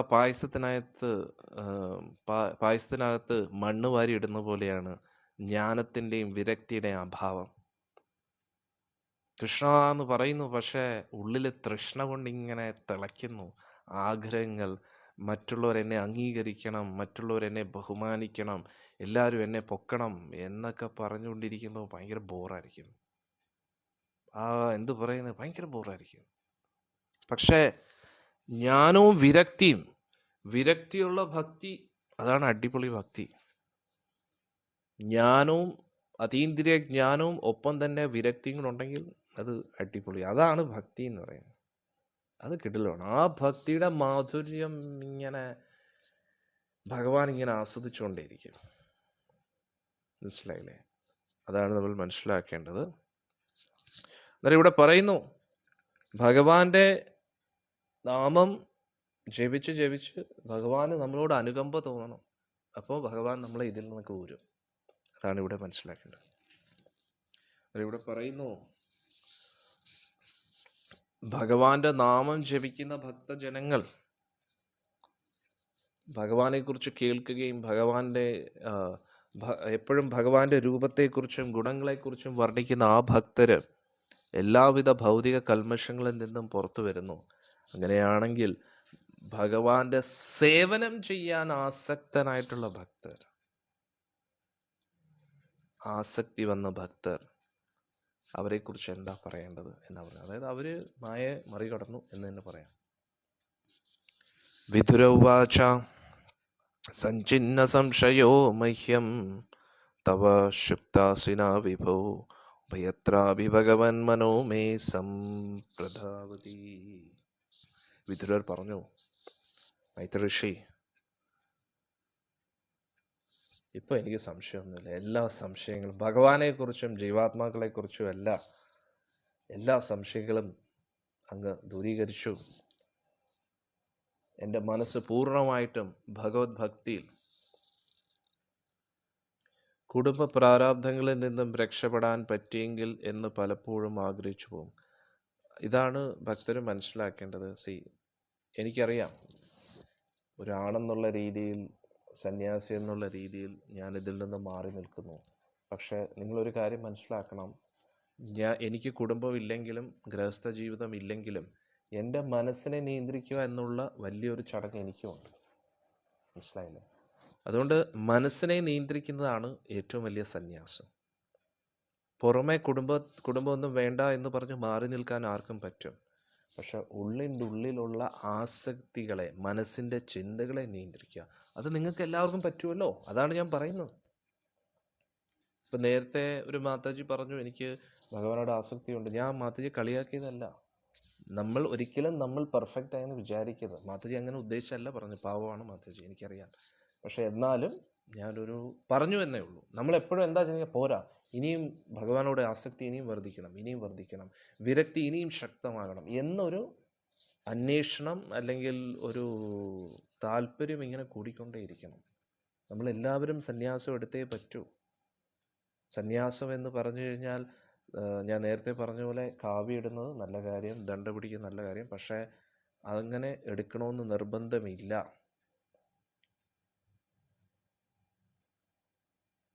കുടുംബജീവിതത്തിൽ നിന്നും മാറി നിൽക്കുന്നതല്ല സന്യാസം. കുടുംബജീവിതത്തിൽ ഇരിക്കുമ്പോൾ ഉള്ളിൻ്റെ ഉള്ളിൽ നിന്ന് ഒന്നിനോടും ആസക്തി തോന്നാതിരിക്കുക. അതാണ് നമ്മൾ ചെയ്യേണ്ടത്. അതിനു വേണ്ടിയാണ് നമ്മൾ ഇത് എല്ലാ ദിവസവും കേൾക്കുന്നത്. കാരണം നിങ്ങൾ ഇതെല്ലാം ഉപേക്ഷിച്ച് വന്നാലും നിങ്ങളുടെ ഉപജീവനത്തിനെക്കുറിച്ചുള്ള ആശങ്ക നിങ്ങളെ എപ്പോഴും അലട്ടിക്കൊണ്ടേയിരിക്കും. എൻ്റെ കാര്യം ആര് നോക്കും, ഇനി ആരിത് ചെയ്യും, ഇത് ചെയ്യും, ഞാൻ കിടപ്പിലായി കഴിഞ്ഞാൽ എന്താവും, അല്ലെങ്കിൽ പിന്നെ എൻ്റെ വീട്ടുകാരെന്നെക്കുറിച്ച് എന്തായിരിക്കും ഇപ്പം ചിന്തിച്ചുകൊണ്ടിരിക്കുക, വീട്ടുകാരിപ്പോൾ എന്ത് ചെയ്യുമായിരിക്കും, ഇങ്ങനെയുള്ള ചിന്തകൾ അലട്ടിക്കൊണ്ടേയിരിക്കും. ഞാൻ ഒറ്റയ്ക്കായി പോയല്ലോ, ഒറ്റപ്പെടൽ, ഇങ്ങനെ കുറേ പ്രശ്നങ്ങളുണ്ട്. എളുപ്പമല്ല എല്ലാത്തിൽ നിന്നും മാറി നിൽക്കുക എന്ന് പറഞ്ഞാൽ. അതുകൊണ്ട് നമ്മൾ എവിടെയാണോ അവിടെ ഇരുന്നു കൊണ്ട് ആസക്തികളിൽ നിന്നും പുറത്തു വരാൻ ശ്രമിക്കുക. എപ്പോഴാണോ ഒരു ഭക്ത കൂട്ടായ്മ, ഇപ്പോൾ എന്തെങ്കിലുമൊക്കെ ഭഗവാനുമായിട്ട് ബന്ധപ്പെട്ട എന്തെങ്കിലും പ്രത്യേക ദിവസങ്ങൾ വരുന്നത്, അപ്പോഴെല്ലാ ഭക്തരും കൂടെ ഒത്തുകൂടാൻ ശ്രമിക്കുക. അതാണ് നമ്മൾ ചെയ്യേണ്ടത്. അത് ഒറ്റയടിക്ക് ഉപേക്ഷിക്കാൻ ഇറ്റ്സ് നോട്ട് ഈസി. അത് അങ്ങനെ ചെയ്താലും അത് എത്ര കാലം തുടരാൻ പറ്റുമെന്ന് പറഞ്ഞാൽ അതൊരു വലിയൊരു ചോദ്യചിഹ്നമാണ്. ഇപ്പോൾ 21ാമത്തെ വയസ്സിൽ തുടങ്ങിയപ്പോൾ ഈ വർഷം ഒരു 15 വർഷമായിട്ടുള്ള യാത്രയാണിത്. അന്നേരം ഞാൻ വലിയ സംഭവമാണെന്ന് പറയുന്നതല്ല, ഭഗവാന്റെ കാരുണ്യം. നേരത്തെ പറഞ്ഞില്ലേ, വാസുദേവ അനുകമ്പയ. ഭഗവാന്റെ കാരുണ്യത്താൽ, ഗുരു മഹാരാജിൻ്റെയും ഗുരു പരമ്പരയുടെയും കാരുണ്യത്താൽ അടിയൻ ഇപ്പോഴും നിൽക്കാൻ പറ്റുന്നു. അത് ഭഗവാന്റെ കാരുണ്യമാണ്. അന്നേരം ആ കാരുണ്യത്തിന് വേണ്ടി യാചിക്കുക. അങ്ങനെ അന്നേരം എന്താ ചെയ്യേണ്ടത്? പുറമേ സന്യാസം എടുത്തില്ലെങ്കിൽ ഉള്ളിൻ്റെ ഉള്ളിൽ നിന്ന് എല്ലാവരും സന്യാസം എടുക്കുക. നമുക്ക് നല്ലപോലെ അറിയാം, നമ്മുടെ ഉള്ളിൻ്റെ ഉള്ളിൽ നിന്നും നമ്മൾ മനസ്സിലാക്കുക നമ്മളെ ഭഗവാനിൽ നിന്നും അകറ്റുന്ന കാര്യങ്ങൾ എന്തൊക്കെയാണ്. ഒരിക്കലും നമ്മൾ വിചാരിക്കരുത് നമ്മൾ ഭഗവാന്റെ ഭക്തിയിൽ പരിപൂർണതയിലേക്ക് എത്തിയെന്ന്. ഒരിക്കലും അങ്ങനെ ചിന്തിക്കരുത്. നമ്മളെപ്പോഴും ചിന്തിക്കേണ്ടത് എന്താണ്? കാരണം യാഥാർത്ഥ്യം അതല്ലല്ലോ. നമ്മൾ ഭഗവാനെ നേരിട്ട് കാണുന്നുണ്ടോ? ഇല്ല. നമ്മൾ ഭഗവാനെ നേരിട്ട് കാണണം. നേരിട്ട് കാണുന്ന ഒരു അവസ്ഥയിലേക്ക് എത്തണം. നേരിട്ട് കണ്ടാൽ മാത്രം പോരാ, ഭഗവാന്റെ കൂട്ടത്തിൽ എപ്പോഴും നിൽക്കുന്ന ഒരു അവസ്ഥയിലേക്ക് എത്തണം. അല്ലാതെ മറ്റു ഭക്തരെ പോലെ ഭക്തി അഭിനയിക്കാനല്ല നമ്മൾ ആഗ്രഹിക്കുന്നത്. ഞാൻ കൃഷ്ണനുമായിട്ട് വളരെ അടുത്തു, അങ്ങനെയല്ല. ഇനി ഒരുപാട് നമുക്ക് പോകാനുണ്ട്. ഭഗവാന്റെ വിഗ്രഹത്തെ കെട്ടിപ്പിടിച്ചിട്ട് ഞാൻ കൃഷ്ണൻ എന്ന് പറഞ്ഞാൽ എൻ്റെ മകനെ പോലെയാണ്, അതൊന്നും തെറ്റില്ല. ഭഗവാന്റെ വിഗ്രഹവും ഭഗവാനും ഒന്ന് തന്നെയാണ്. പക്ഷെ ഇപ്പോഴും നമ്മൾ വിഗ്രഹത്തെ വിഗ്രഹമായിട്ട് തന്നെയാണ് കാണുന്നത്. അതാണ് നമ്മൾ മനസ്സിലാക്കേണ്ടത്. അതുകൊണ്ട് നമ്മുടെ മനസ്സിനെ കബളിപ്പിക്കാൻ വേണ്ടിയാണോ അതോ മറ്റുള്ളവരെ ബോധ്യപ്പെടുത്താൻ വേണ്ടിയാണോ നമ്മുടെ ഭക്തിയെ നമ്മൾ ചിന്തിക്കേണ്ടിയിരിക്കുന്നു? നമ്മൾ കുറച്ചും കൂടെ പ്രാക്ടിക്കൽ ആകണം, ക്ലാരിറ്റി വരുത്തണം. കൃഷ്ണനെ നേരിട്ട് കാണുന്ന ആ ഒരു അവസ്ഥയിലേക്ക് നമ്മൾ എത്തിയേ പറ്റൂ. കണ്ടാൽ മാത്രം പോരാ, ഭഗവാന്റെ കൂട്ടത്തിൽ നിത്യലീലയിലേക്ക് പ്രവേശിക്കണം. അതിന് ഈ ശരീരം അനുയോജ്യമല്ല. നമ്മുടെ ഈ ശരീരം ഭൗതിക ശരീരമാണ്. ഈ ഭൗതിക ശരീരത്തെ ഉപേക്ഷിച്ച് ആത്മീയ സ്വരൂപത്തെ കണ്ടുപിടിക്കണം.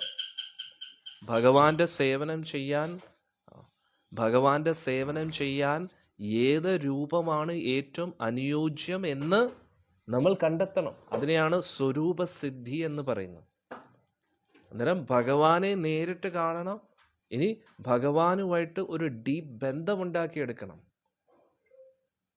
ഏത് സേവനം ചെയ്യുമ്പോഴാണ് ഭഗവാൻ ഏറ്റവും കൂടുതൽ തൃപ്തികരമാകുന്നത്? ഞാൻ ഭഗവാന്റെ ഒരു സൗഹൃദത്തിൽ ഇരിക്കുമ്പോഴാണോ, ഭഗവാന്റെ ഒരു ഗോപികയായിട്ട് ഇരിക്കുന്നത്? ഇതൊന്നും എളുപ്പമായിട്ടുള്ള ഒരു കാര്യമല്ല. കാരണം നമുക്ക് വളരെ എളുപ്പത്തിൽ ചിന്തിക്കാം, ഞാൻ കൃഷ്ണൻ്റെ മകനെ പോലെയാണ്, ഞാൻ കൃഷ്ണൻ്റെ അമ്മയാണ്, എൻ്റെ കൊച്ചുകുട്ടിയാണ് കൃഷ്ണൻ എന്നൊക്കെ അഭിനയിക്കാൻ പറ്റും. പക്ഷേ റിയാലിറ്റിയിൽ നമ്മൾ എവിടെ എത്തി എന്ന് നമ്മൾ ചിന്തിക്കണം. ഇതുവരെ നമ്മൾ കൃഷ്ണനെ നേരിട്ട് കണ്ടിട്ടില്ല. അതാണ് സത്യം. നമ്മൾ പല പ്രാവശ്യം പറയും, ഞാൻ സ്വപ്നത്തിൽ കണ്ടിട്ടുണ്ട്, ഒരു നീല നിലത്തി ഇങ്ങനെ കണ്ടു കേട്ടോ, ഇങ്ങനെയൊക്കെ പറഞ്ഞിട്ട്. ഓക്കെ, അത് ഈ കൃഷ്ണനുമായിട്ട് ബന്ധപ്പെട്ടത് അത് അഭിനയമാണെങ്കിൽ അത് നല്ലത് തന്നെയാണ്. നമ്മൾ ഈ തെറ്റായിട്ടുള്ള ചിന്തകളിൽ നിന്ന് നല്ലതല്ലേ? പക്ഷെ അതിലൊന്നും സന്തോഷിച്ചിരിക്കരുത്. നമുക്ക് 24 മണിക്കൂറും കൃഷ്ണനെ മുന്നിൽ കാണണം. കാരണം കൃഷ്ണൻ എന്ന് പറയുന്നത് ഒരു ഇമാജിനേഷൻ അല്ല, യാഥാർത്ഥ്യമാണ്, ഒറിജിനൽ വ്യക്തിയാണ്. നമ്മൾ നമ്മുടെ കുട്ടികളെ കാണുന്ന പോലെ ഭർത്താവ്, ഭാര്യ, അച്ഛൻ, അമ്മ, ഇതേപോലെ നമുക്ക് കൃഷ്ണനെ നേരിട്ട് കാണാൻ പറ്റും. പൂന്താനം കണ്ടതുപോലെ, കുറൂരമ്മ കണ്ടതുപോലെ, വെല്ലുമംഗല സ്വാമിയാർ കണ്ടതുപോലെ പ്രത്യക്ഷത്തിൽ കൃഷ്ണനെ കാണാൻ പറ്റും. യശോദാമ്മ കണ്ടതുപോലെ, ഗോപന്മാരും ഗോപികമാരും കണ്ടതുപോലെ കൃഷ്ണനെ ഇന്നും കാണാൻ പറ്റും. നമ്മൾ കാണണം. അത് കാണുന്നത് വരെ, തുടർച്ചയായിട്ട് കൃഷ്ണനെ കാണുന്നത് വരെ നമ്മുടെ ഭക്തി എത്തിയിട്ടില്ല എന്നാണ് നമ്മൾ മനസ്സിലാക്കേണ്ടത്. നമ്മൾ ജപിക്കുമ്പോഴും വായിക്കുമ്പോഴും സത്സംഗം കേൾക്കുമ്പോഴും ആ ഒരു തീ വേണം, ആളിക്കത്തുന്ന തീ, കൃഷ്ണനെ നേരിട്ട് കാണാനുള്ള ഒരു അഗ്നി ഉള്ളിൻ്റെ ഉള്ളിൽ വേണം. ഇതിന് ഉത്തമ ഒരു ഉദാഹരണം നിങ്ങൾക്ക് എല്ലാവർക്കും അറിയാം. ഒരു നമ്മുടെ പരമ്പരയിലുള്ള നമ്മുടെ പരമ്പരയിലല്ല, ശങ്കരാചാര്യരുടെ പരമ്പരയിലുള്ള ഒരു സന്യാസി വര്യനുണ്ടായിരുന്നു. അദ്ദേഹം കാട്ടിൽ പോയി ഇങ്ങനെ ധ്യാനിച്ചുകൊണ്ടിരുന്നപ്പോൾ ഒരു വേടൻ വന്നു. നിങ്ങൾക്കറിയാം ഈ കഥ. ഒരു വേടൻ വന്നിട്ട് പറഞ്ഞു, ആ സ്വാമിജി, അങ്ങേ കണ്ടത് നമ്മുടെ ഭാഗ്യം. സന്യാസി വിചാരിച്ചു ആശ്രമത്തിൽ നിന്നൊക്കെ മാറി ഇന്ന് എന്താണ്, കുറെ ധ്യാനിക്കാൻ വേണ്ടിയാ അല്ലേ പ്രഭുജി, കുറെ ധ്യാനിക്കാന്ന് പറഞ്ഞിട്ടാണ് ഇരുന്നത് എന്ന്. പക്ഷേ ഇവിടെ ആണെങ്കിൽ എന്താ, ഒന്നിൻ്റെ പുറകെ ആൾക്കാർ വന്നിട്ട് ധ്യാനിക്കാനും പറ്റുന്നില്ല. ഇപ്പം താണ്ട് ഈ വേടനും കൂടെ വന്നിരിക്കുന്നത് പറഞ്ഞു. അന്നേരം കുറെ ധ്യാനിക്കാന്ന് പറഞ്ഞിരുന്നതാണ്. പക്ഷെ ഇവിടെ താണ്ട് ഈ വേടൻ്റെ ശല്യം, ഇവനെ ഇനി എങ്ങനെ ഒഴിവാക്കേണ്ടത്? അന്നേരം ഈ എന്തു പറയുന്നേ, ഭക്തിയിലുള്ള സന്യാസിയാണെങ്കിൽ അവർക്കൊരിക്കലും ഭക്തരെ കാണുമ്പോൾ മടുപ്പ് വന്നിട്ടില്ല. എത്ര ആൾക്കാർ വന്നാലും അവരെ ഇങ്ങനെ സ്വീകരിച്ച് അവരെ ഭക്തിയിലേക്ക് കൊണ്ടുപോകും. പക്ഷേ മായാവാദത്തിൽ ഇരിക്കുന്ന സന്യാസിമാർക്ക് ഏകാന്തതയാണ് ഇഷ്ടപ്പെടുന്നത്. ഏകാന്തത നല്ലതാണ് സന്യാസത്തിന്. പക്ഷേ ഈ സന്യാസം എടുത്തിരിക്കുന്ന എന്തിനു വേണ്ടിയാണ്? ഭഗവാന്റെ അടുത്തേക്കുള്ള വഴി പറഞ്ഞു കൊടുക്കുകയെന്നാണ്. പക്ഷേ ഇദ്ദേഹം ആ ഒരു തലത്തിലേക്ക് ഉയർന്നിട്ടില്ലായിരുന്നു. അന്നേരം ഇദ്ദേഹം എന്ത് ചെയ്തു, ഇവനെ എങ്ങനെ ഒഴിവാക്കാമെന്ന് പറഞ്ഞ് ഇങ്ങനെ ചിന്തിച്ചുകൊണ്ടിരിക്കുക. എന്നിട്ട് പറഞ്ഞു, സ്വാമിജി എന്തെങ്കിലും സഹായം വേണോ അങ്ങേക്ക്? എന്താണെന്ന് വെച്ചാൽ പറഞ്ഞോളൂ, അങ്ങേക്ക് എന്ത് വേണമെങ്കിലും ഞാൻ ചെയ്തു തരാം, അങ്ങേ കണ്ടത് എൻ്റെ മഹാഭാഗ്യം എന്നൊക്കെ പറഞ്ഞുകൊണ്ടിരുന്നു. അങ്ങ് എന്തിനാണ് ഇവിടെ ഇരിക്കുന്നത്? അന്നേരം ഇദ്ദേഹം വിചാരിച്ചു, ഇവനോട് എന്ത് പറയാനാ അല്ലേ, ഇവന് പറഞ്ഞാൽ എന്തെങ്കിലും മനസ്സിലാവോ? എന്ന് പറഞ്ഞു, ഞാൻ ഒരാളെ അന്വേഷിച്ചുകൊണ്ടിരിക്കുക എന്ന് പറഞ്ഞു. ഇവർ ആരാണെന്ന് പറയൂ, ഞാൻ കണ്ടെത്തി തരാമെന്ന് പറഞ്ഞു. അന്നേരത്തേക്ക് പറഞ്ഞ, അങ്ങനെ ആളിനെ ഒന്നും കാണാൻ പറ്റില്ല, ഈ കാട്ടിൽ ആരെ വേണമെന്ന് വെച്ചാൽ അങ്ങ് പറഞ്ഞു തരും, ഞാൻ കണ്ടുപിടിച്ച് തരാമെന്ന് പറഞ്ഞു. അന്നേരത്തേക്ക് പറഞ്ഞു, ഞാനൊരു പ്രത്യേകതരം മൃഗത്തെയാണ് കണ്ടുപിടിക്കാൻ ആഗ്രഹിക്കുന്നത് പറഞ്ഞു. അന്നേരത്തേക്ക് ആ മൃഗം എങ്ങനെ ഇരിക്കും പറയൂ എന്ന് പറഞ്ഞു. ഇവനെ എങ്ങനെയെങ്കിലും ഓട്ടിക്കാൻ വേണ്ടി പറഞ്ഞ, തല സിംഹത്തിൻ്റെയും ശരീരം മനുഷ്യൻ്റെയും. ഇത് കേട്ട ഉടനെ തന്നെ പറഞ്ഞു, ശരി അങ്ങ് പറഞ്ഞു തരൂ, ആരാണ്? അന്നേരം പറഞ്ഞു, ഇങ്ങനെ തല ഇങ്ങനെ സിംഹത്തിൻ്റെയും ശരീരം മനുഷ്യൻ്റെ ശരീരമാണെന്ന് പറഞ്ഞു. അന്നേരം ഉടനെ വേടൻ പറഞ്ഞു, അങ്ങനെയാണെങ്കിൽ ഞാൻ ഇപ്പം തന്നെ കണ്ടുപിടിച്ചുകൊണ്ട് വരാം. ഞാനിതാ പ്രതിജ്ഞ ചെയ്യുന്നു, നാളെ സൂര്യാസ്തമയത്തിന് മുമ്പേ ആ ഒരു മൃഗത്തെ അങ്ങയുടെ മുമ്പിൽ കൊണ്ടുവന്നില്ലെങ്കിൽ ഞാൻ ആത്മഹത്യ ചെയ്യുമെന്ന് പറഞ്ഞു. ഉടനെ പറഞ്ഞു, ഓ ശരി, എവിടെയെങ്കിലും എത്രയും പെട്ടെന്ന് പൊയ്ക്കോളാൻ പറഞ്ഞു. അങ്ങനെ ഈ വേടൻ പോയി. അദ്ദേഹം പറഞ്ഞു, ഓ ഇപ്പം സമാധാനമായി, സ്വാമിജി വിചാരിച്ചു. എന്നിട്ട് ധ്യാനിക്കാൻ തുടങ്ങി. അപ്പോഴത്തേക്ക് ഈ വേടൻ പോയി അന്വേഷിക്കുന്നു, എവിടെയാണ് ഇങ്ങനെ ഒരു ജീവി. അവിടെ കാട്ടിൻ്റെ ഉള്ളിൽ പോയി എല്ലാ ഗുഹകളിലും തപ്പി, ഈ കാട്ടിൽ ഇങ്ങനെ ഒരു മൃഗമുണ്ടോ? എൻ്റെ എത്രയോ അച്ഛൻ അപ്പൂപ്പന്മാരായിട്ട് ഇതേ ജോലിയാണ് ഞാൻ ചെയ്തുകൊണ്ടിരിക്കുന്നത്. എൻ്റെ അപ്പൂപ്പന്മാർ പോലും ഇങ്ങനെ ഒരു മൃഗത്തെക്കുറിച്ച് പറഞ്ഞിട്ടില്ല. തല സിംഹത്തിൻ്റെയും ശരീരം മനുഷ്യൻ്റെ. അവിടെ എല്ലാം അന്വേഷിച്ചു. ഇനി നോക്കാൻ സ്ഥലമില്ല. വെള്ളത്തിൻ്റെ അടിയിൽ പോയി നോക്കി, എവിടെ എല്ലാം നോക്കി, ഭക്ഷണവും ഇല്ല, ഉറക്കവും ഇല്ലാതെ എല്ലാം അന്വേഷിച്ച് എങ്ങും കാണാനില്ല. അവസാനം സൂര്യാസ്തമയം ആകാറായി. അന്നേരം പറഞ്ഞു, ആ മൃഗത്തെ കാണുന്നില്ലല്ലോ, ഇപ്പം എന്താ ചെയ്യുക? എന്തായാലും ഞാൻ എൻ്റെ വാക്ക് പാലിക്കുമെന്ന് പറഞ്ഞ് കയറ് കെട്ടി തൂങ്ങിച്ചാവാനായിട്ട് തുടങ്ങിയപ്പോൾ ആ കൊമ്പിൽ തന്നെ ആളിരിക്കുന്നു. കൊമ്പിൽ നോക്കിയപ്പോൾ നരസിംഹസ്വാമി ഇരിക്കും. നരസിംഹസ്വാമിക്ക് ആദിശ്വരി, നീ ഇവിടെ ഇരിക്കുവാണല്ലേടാ, നിന്നെ നോക്കി ഞാൻ എവിടെയൊക്കെ പോയി എന്ന് പറഞ്ഞിട്ട് ആളുടെ കയറ് വെച്ച് കെട്ടി. ആരാണിത്? നരസിംഹസ്വാമി. കൃഷ്ണനെ കെട്ടുവാണെങ്കിൽ പിന്നെയും കുഴപ്പമില്ല. നരസിംഹസ്വാമി ഡേഞ്ചർ ആയിട്ടുള്ള നരസിംഹസ്വാമി ഇങ്ങനെ കെട്ടി വെച്ചെന്നുള്ള. എന്നിട്ട് വേണം വാടാ ഇങ്ങോട്ട്, നിന്നെയാണ് അന്വേഷിച്ചുകൊണ്ടിരിക്കുന്നത്, ആ പാവം സ്വാമി അവിടെ കഷ്ടപ്പെട്ട് അന്വേഷിച്ചുകൊണ്ടിരിക്കുന്നു, നിന്നെ പിടിച്ചു കെട്ടിയിട്ട് തന്നെ ബാക്കി കാര്യം എന്ന് പറഞ്ഞ് ഇങ്ങനെ പിടിച്ചു വലിച്ചിങ്ങനെ കൊണ്ടുപോവുകയാണ്. എന്നിട്ട് നരസിംഹസ്വാമി ഒന്നും പിണ്ടാതെ ഇങ്ങനെ തന്നെ നിൽക്കണം. അങ്ങനെ കെട്ടി വലിച്ച് കൊണ്ടുപോയി നേരെ സ്വാമിയുടെ മുമ്പിൽ നിർത്തി, സ്വാമിജി താണ്ടേ ആ ജീവിയെ കിട്ടിയെന്ന് പറഞ്ഞു. എന്നിട്ട് സ്വാമിജി നോക്കുമ്പോൾ കയറ് മാത്രമേ ഉള്ളൂ, ആളിനെ കാണാൻ പറ്റുന്നില്ല. അപ്പോഴത്തേക്ക് സ്വാമിജി പറഞ്ഞു, ഇവിടെ ആരും ഇല്ലല്ലോ. എന്താ പറയാ, അല്ലല്ല അങ്ങ് പറഞ്ഞ ജീവി ദാ നിൽക്കുന്നു, തല സിംഹം രൂപം മനുഷ്യൻ്റെ എന്ന് പറഞ്ഞിട്ട്. അന്നേരത്തേക്ക് ഉടനെ ഭഗവാന് തോന്നി ഈ വേടം പറയുന്ന ആൾ വിശ്വസിക്കുക, അതുകൊണ്ട് ഭഗവാൻ സംസാരിക്കാൻ തുടങ്ങി. ഭഗവാൻ ഇടിവെട്ടുന്ന പോലെ ഭഗവാൻ സംസാരിക്കുന്നു, ഗർജിക്കും, ഇങ്ങനെ ഗർജിക്കുകയും കൂടെ കാണിച്ചു. അന്നേരത്തേക്ക് അയ്യോ ഇതാള് തന്നെ ഓടി. അന്നേരത്തേക്ക് പറഞ്ഞു, ഇവിടെ ഞാൻ വന്നു, അന്നേരത്തേക്ക് നീ പറഞ്ഞത് പ്രകാരം ഈ വേടൻ എന്നെ അന്വേഷിച്ചു, അങ്ങനെ ഞാൻ അവന് ദർശനം കൊടുത്തിരിക്കുകയാണെന്ന് പറഞ്ഞു. പക്ഷേ നിനക്ക് എൻ്റെ ദർശനം കിട്ടാനുള്ള യോഗ്യത ആയിട്ടില്ലെന്ന്. നാരായണ. പക്ഷെ ഈ വേടൻ ഊടും ഉറക്കവും കളഞ്ഞ് ജീവനെ പോലും ത്യജിക്കാൻ തയ്യാറായി എനിക്ക് വേണ്ടി. അങ്ങനെ എന്നെ അന്വേഷിച്ചുകൊണ്ടേയിരുന്നു, അതുകൊണ്ട് ഞാൻ അവന് ദർശനം കൊടുത്തു. പിന്നെ ഇപ്പം നീ ശബ്ദം കേൾക്കുന്നതും ഈ വേടൻ്റെ കാരുണ്യം കൊണ്ടാണ്. ഉടനെ സ്വാമിജി എഴുന്നേറ്റിട്ട് നമസ്കരിച്ചു, ആ കയറിനെയും നോക്കി, പിന്നെ ആ വേടനെയും നോക്കി. അന്നേരം ഭക്തി എന്ന് പറഞ്ഞു കഴിഞ്ഞാൽ അതിതീവ്രമായിരിക്കണം. കൃഷ്ണനെ അതിതീവ്രമായിട്ട് ഉള്ളിൽ അന്വേഷിക്കുന്നുണ്ടെങ്കിൽ മാത്രമേ നമുക്ക് ഭഗവാനെ കാണാൻ പറ്റൂ, അല്ലെങ്കിൽ ഒരിക്കലും കാണാൻ കഴിയില്ല. നമ്മൾ ഇപ്പോൾ ഇരിക്കുന്ന ഭക്തിയിൽ ഒരിക്കലും തൃപ്തിപ്പെടരുത്. നമ്മൾ എങ്ങനെയാ ഇപ്പോഴത്തെ ഭക്തി എന്ന് പറഞ്ഞാൽ, സത്സംഗം കേൾക്കുന്നു, ജപിക്കുന്നു, ഒരുവിധം തട്ടിയും മുട്ടിയൊക്കെ ഇങ്ങനെ അങ്ങ് പോകുന്നു, അത്രേ ഉള്ളൂ. വീട്ടിലെ കാര്യമൊക്കെ നോക്കി ഇങ്ങനെ അങ്ങ് പോകുന്ന കാര്യങ്ങൾ പോരാ. ഉള്ളിലുള്ള അന്വേഷണം, ഞാൻ നേരത്തെ പറഞ്ഞില്ലേ, കൃഷ്ണനെ നേരിട്ട് കാണുന്നവരെ നമ്മൾ തൃപ്തരാകരുത്. ഭഗവാന് വേണ്ടി സേവനങ്ങൾ ചെയ്യുക. എന്തിനു വേണ്ടിയാ ജപിക്കുന്നത്, എന്തിനു വേണ്ടിയാണ് സത്സംഗം കേൾക്കുന്നത്, എന്തിനു വേണ്ടിയാണ് ഓരോ പ്രോഗ്രാം, ഗോർപൂർണിമയാണെങ്കിലും രാധാഷ്ടമി ഇനി വരാൻ പോകുന്നു, അതിലൊക്കെ നമ്മൾ എന്തിനാണ് ഇങ്ങനെ പങ്കെടുക്കുന്നത്? അതായത് ഞാൻ ഭഗവാന്റെ സേവകനാണ്, ഭഗവാന് വേണ്ടി സേവനം ചെയ്യാൻ ഞാൻ താല്പര്യം കാണിക്കുന്നു, ഭഗവാനെ എനിക്ക് ഇഷ്ടമാണ് എന്ന് ഭഗവാനെ ബോധ്യപ്പെടുത്തുകയാണ് ത്രൂ അവർ ആക്ഷൻസ്, നമ്മുടെ പ്രവൃത്തിയിലൂടെ. ഇപ്പോൾ ഒരു അമ്മ കുട്ടിയെടുത്ത് പറയുക, മോനെ നിന്നോട് എനിക്ക് ഒരുപാട് സ്നേഹമുണ്ട് കേട്ടോ, പക്ഷെ ആ കുട്ടിക്ക് ഭക്ഷണം ഉണ്ടാക്കി കൊടുക്കത്തില്ല, ഒരു കാര്യം നോക്കത്തില്ല, കുട്ടിക്ക് വേണ്ടി ഒന്നും ചെയ്യുന്നില്ല, എന്നിട്ട് പറയും ഇല്ല, എൻ്റെ ഉള്ളിൽ നിന്നോട് ഒരുപാട് സ്നേഹമുണ്ട്. അതെങ്ങനെയാ ശരിയാവുന്നു? ഉള്ളിൽ സ്നേഹമുണ്ടെങ്കിൽ അത് പ്രവൃത്തിയിൽ വരും. ഭഗവാനോട് സ്നേഹമുണ്ടെങ്കിൽ നാമം ജപിക്കും. ഭഗവാനോട് സ്നേഹമുണ്ടെങ്കിൽ അത് പ്രവൃത്തിയിൽ വരും. ഭഗവാന്റെ നാമം ജപിക്കാനും ഭഗവാനെക്കുറിച്ച് കേൾക്കാനും ഭഗവാന്റെ സേവനങ്ങൾ ചെയ്യാനും നമുക്ക് എപ്പോഴും താല്പര്യം കാണും. അന്നേരം നമ്മുടെ പ്രവൃത്തിയിലൂടെയാണ് നമ്മുടെ ഭക്തി തെളിയിക്കേണ്ടത്. കുടുംബജീവിതം വളരെയധികം തടസ്സമാണ് പ്രഭു. ഇതിനെക്കുറിച്ച് ആചാര്യന്മാർ പറയുന്നു, നമ്മുടെ ലക്ഷ്യം ഭഗവാനാകുമ്പോൾ പിന്നെ ഒന്നും തടസ്സമല്ല. നമ്മളിപ്പോൾ തടസ്സങ്ങളെ മാത്രമേ കാണുന്നുള്ളൂ. തടസ്സങ്ങളെ കാണണ്ട, കൃഷ്ണനെ മാത്രം അന്വേഷിക്കൂ, കൃഷ്ണൻ്റെ ലക്ഷ്യത്തിലേക്ക് ഫോക്കസ് ചെയ്യൂ.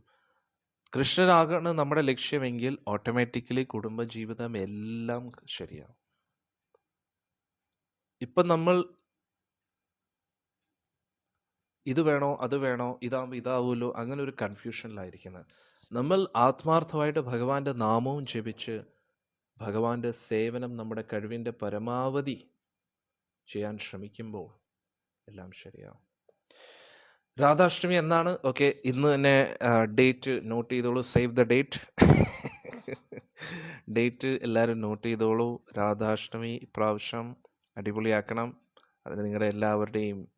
പക്ഷേ ഇനി സമയമുണ്ട് കേട്ടോ, അതിനു മുമ്പേ നരസിംഹ ജയന്തിയൊക്കെ ഉണ്ട്. പക്ഷെ എന്നാലും അഥവാ വിദേശ രാജ്യങ്ങളിലൊക്കെ ഉള്ളവർ ഇപ്പോഴേ ലീവൊക്കെ ബുക്ക് ചെയ്തോളൂ, ഡേറ്റ്സ് ബുക്ക് ചെയ്തോളൂ.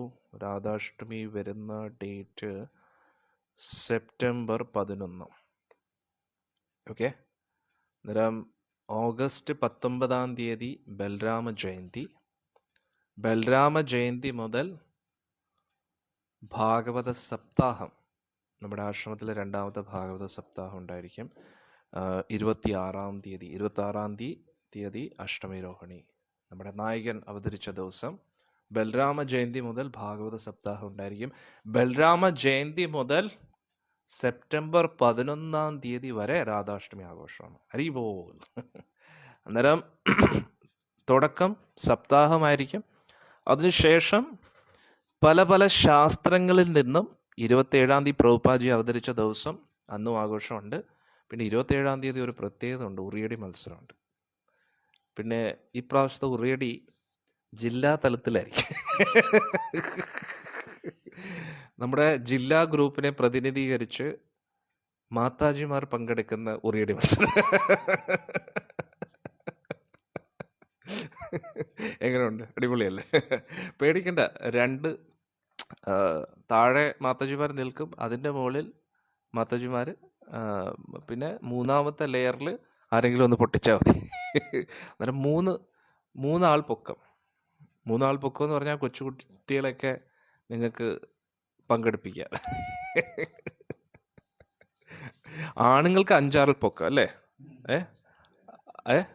4 മതിയോ? ഓക്കെ. ആണുങ്ങൾക്ക് 4 വയ്ക്കാന്ന് പറയും. 4 ആൾ പൊക്കത്തിൽ ഉറിയടി മത്സരം. ഓക്കെ. ഇനി മാതാജിമാർക്ക് 3 ആൾ പൊക്കത്തിൽ. ഓക്കെ. അന്നേരം ആദ്യമായിട്ട് നടക്കുന്ന മാതാജിമാരുടെ ഉറിയടി മത്സരം ജില്ലാ തലത്തിൽ. നോക്കട്ടെ ഈ പ്രാവശ്യത്തെ ചാമ്പ്യൻഷിപ്പ് ഏത് ജില്ലയെ കൊണ്ടുപോകും. ഇപ്പോഴേ ട്രെയിനിങ് ആരംഭിച്ചോളൂ. പിന്നെ ഓണം വരുന്നത് എന്തു പറയുന്നത്, പൊതുവെ സെപ്റ്റംബർ 15 പക്ഷേ സെപ്റ്റംബർ 11 തന്നെ നമ്മൾ ഓണാഘോഷവും കൂടെ ചെയ്യുന്നതായിരിക്കും. കാരണം രാധാഷ്ടമിയുടെ അന്ന് ഉച്ചയ്ക്ക് സദ്യ, അന്നായിരിക്കും നമ്മുടെ ഓണാഘോഷം. നിങ്ങൾക്ക് എന്തായാലും നിങ്ങളുടെ ഒരു മാതാജി പറയുന്നത് കോഴിക്കോട് ജയിക്കും. നോക്കട്ടെ. അടുത്ത മാതാജി ആലപ്പുഴ. ഇപ്പോഴേ വാശിയേറിയ പോരാട്ടമാണ്. നോക്കട്ടെ. അന്നേരം നോക്കാം നമുക്ക് ആരാ ജയിക്കുന്നത്. അന്നേരം മാതാജിമാർക്ക് വേണ്ടി 3 ആൾ പൊക്കത്തിലുള്ള ഇതായിരിക്കും. പിന്നെ തൃശ്ശൂർ മോശമല്ല കേട്ടോ. അന്നേരം 3 ആൾ പൊക്കത്തിലായിരിക്കും ഉറിയടി കേട്ടോ. നോക്കട്ടെ ഏത് ജില്ലയാണ് മത്സരത്തിൽ ജയിക്കുന്നതെന്ന് നോക്കട്ടെ. കഴിഞ്ഞ പ്രാവശ്യം ഭയങ്കര കോമഡി ആയിരുന്നു. നമ്മൾ ഉറിയടി മത്സരമൊക്കെ വെച്ചിട്ട് ആർക്കും ധൈര്യമില്ല. അവസാനം പിന്നെ നമ്മൾ തന്നെ ബംഗാളികളെ ട്രെയിൻ ചെയ്യിപ്പിച്ച് അവരെ കൊണ്ട് പൊട്ടിക്കും. കോട്ടയം പറയുന്നുണ്ട് അവരും പൊട്ടിക്കുന്നത്. നോക്കട്ടെ. എറണാകുളം ഓക്കെ, തൃശ്ശൂർ ജയിക്കുക തുടങ്ങി വാശി കേട്ടോ. പിന്നെ രാധാഷ്ടമിയുടെ അന്ന് പൊങ്കാലയുണ്ട്. രാധാഷ്ടമി പൊങ്കാല. അന്നേരം നമ്മൾ എല്ലാ ഭക്തരും കുറഞ്ഞത് 10 പേരെങ്കിലും കൊണ്ടുവരാൻ ശ്രമിക്കുക പൊങ്കാലയ്ക്ക് വേണ്ടി കേട്ടോ. നമ്മൾ ഈ പ്രാവശ്യം പൊങ്കാല മാക്സിമം ആക്കണം. കഴിഞ്ഞ പ്രാവശ്യം 108 അടുപ്പുകളാണ് നമ്മൾ ചെയ്തത് അല്ലേ? ഇപ്രാവശ്യം 1000 ആക്കാം അല്ലേ? 1000 അടുപ്പ് ആക്കാം അല്ലേ? പറ്റുമോ? 1000 അടുപ്പ് ശ്രമിക്കുക അല്ലേ? ശ്രമിക്കുക. ഇപ്രാവശ്യം 1000 അടുപ്പ് വെച്ചാൽ നന്നായിരിക്കും. കഴിഞ്ഞ പ്രാവശ്യം 108 അടുപ്പാണ്. ഈ പ്രാവശ്യം 1000 അടുപ്പ് വെച്ചാൽ നന്നായിരിക്കും. കഴിഞ്ഞ പ്രാവശ്യം 108 ഉണ്ടായിരുന്നു. അന്നേരം ഓരോ ഭക്തരും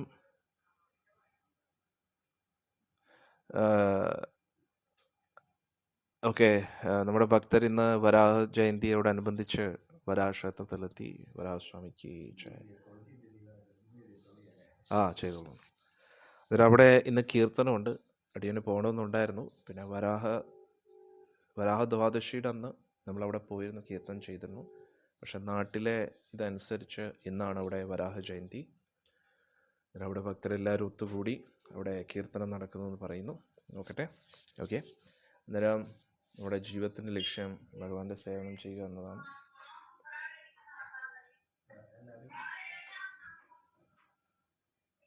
അമ്പലം കാണിച്ചേ. അവിടെ എത്തിയതേ ഉള്ളോ? അവിടെ എത്തിയോ?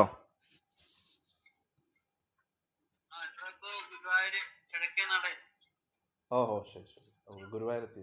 ശരി ശരി, നടക്കട്ടെ. All the best. നരസിംഹാർത്തി പാടിപ്പൊക്കോളൂ. ഹരേ കൃഷ്ണ.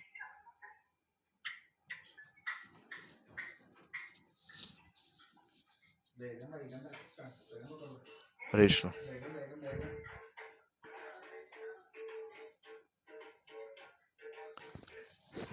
കട്ട് ചെയ്തു.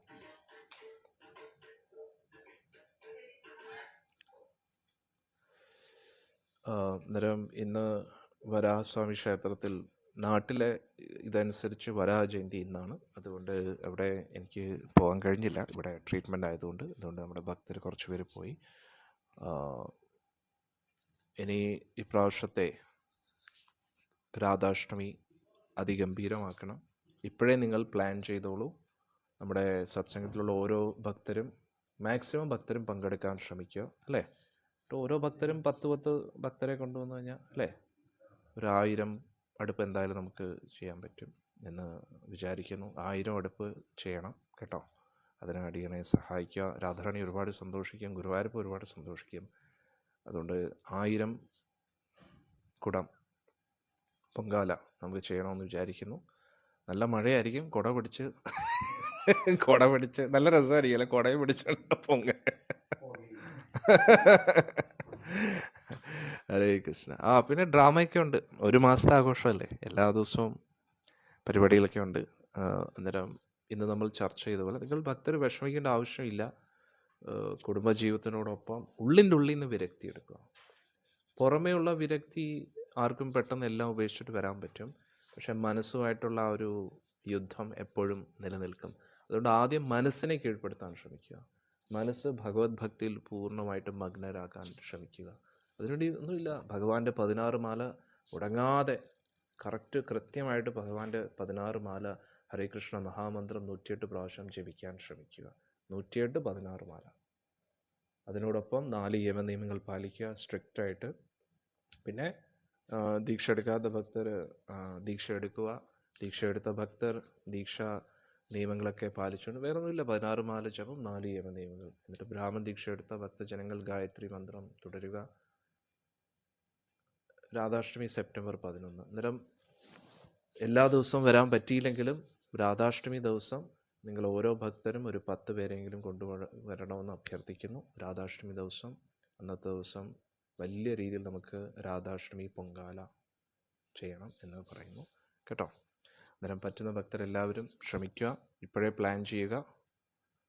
ഇന്ന് വന്ന എല്ലാ ഭക്തജനങ്ങൾക്കും ഭഗവാന്റെ അനുഗ്രഹം ലഭിക്കട്ടെ എന്ന് പ്രാർത്ഥിക്കുന്നു. ഇനി നമുക്ക് ഉച്ചയ്ക്ക്, ഇന്നലെയും പറ്റിയില്ല, ക്ഷമിക്കണം. ഉച്ച കഴിയുമ്പോഴാണ് ട്രീറ്റ്മെൻറ്റ് വരുന്നത്.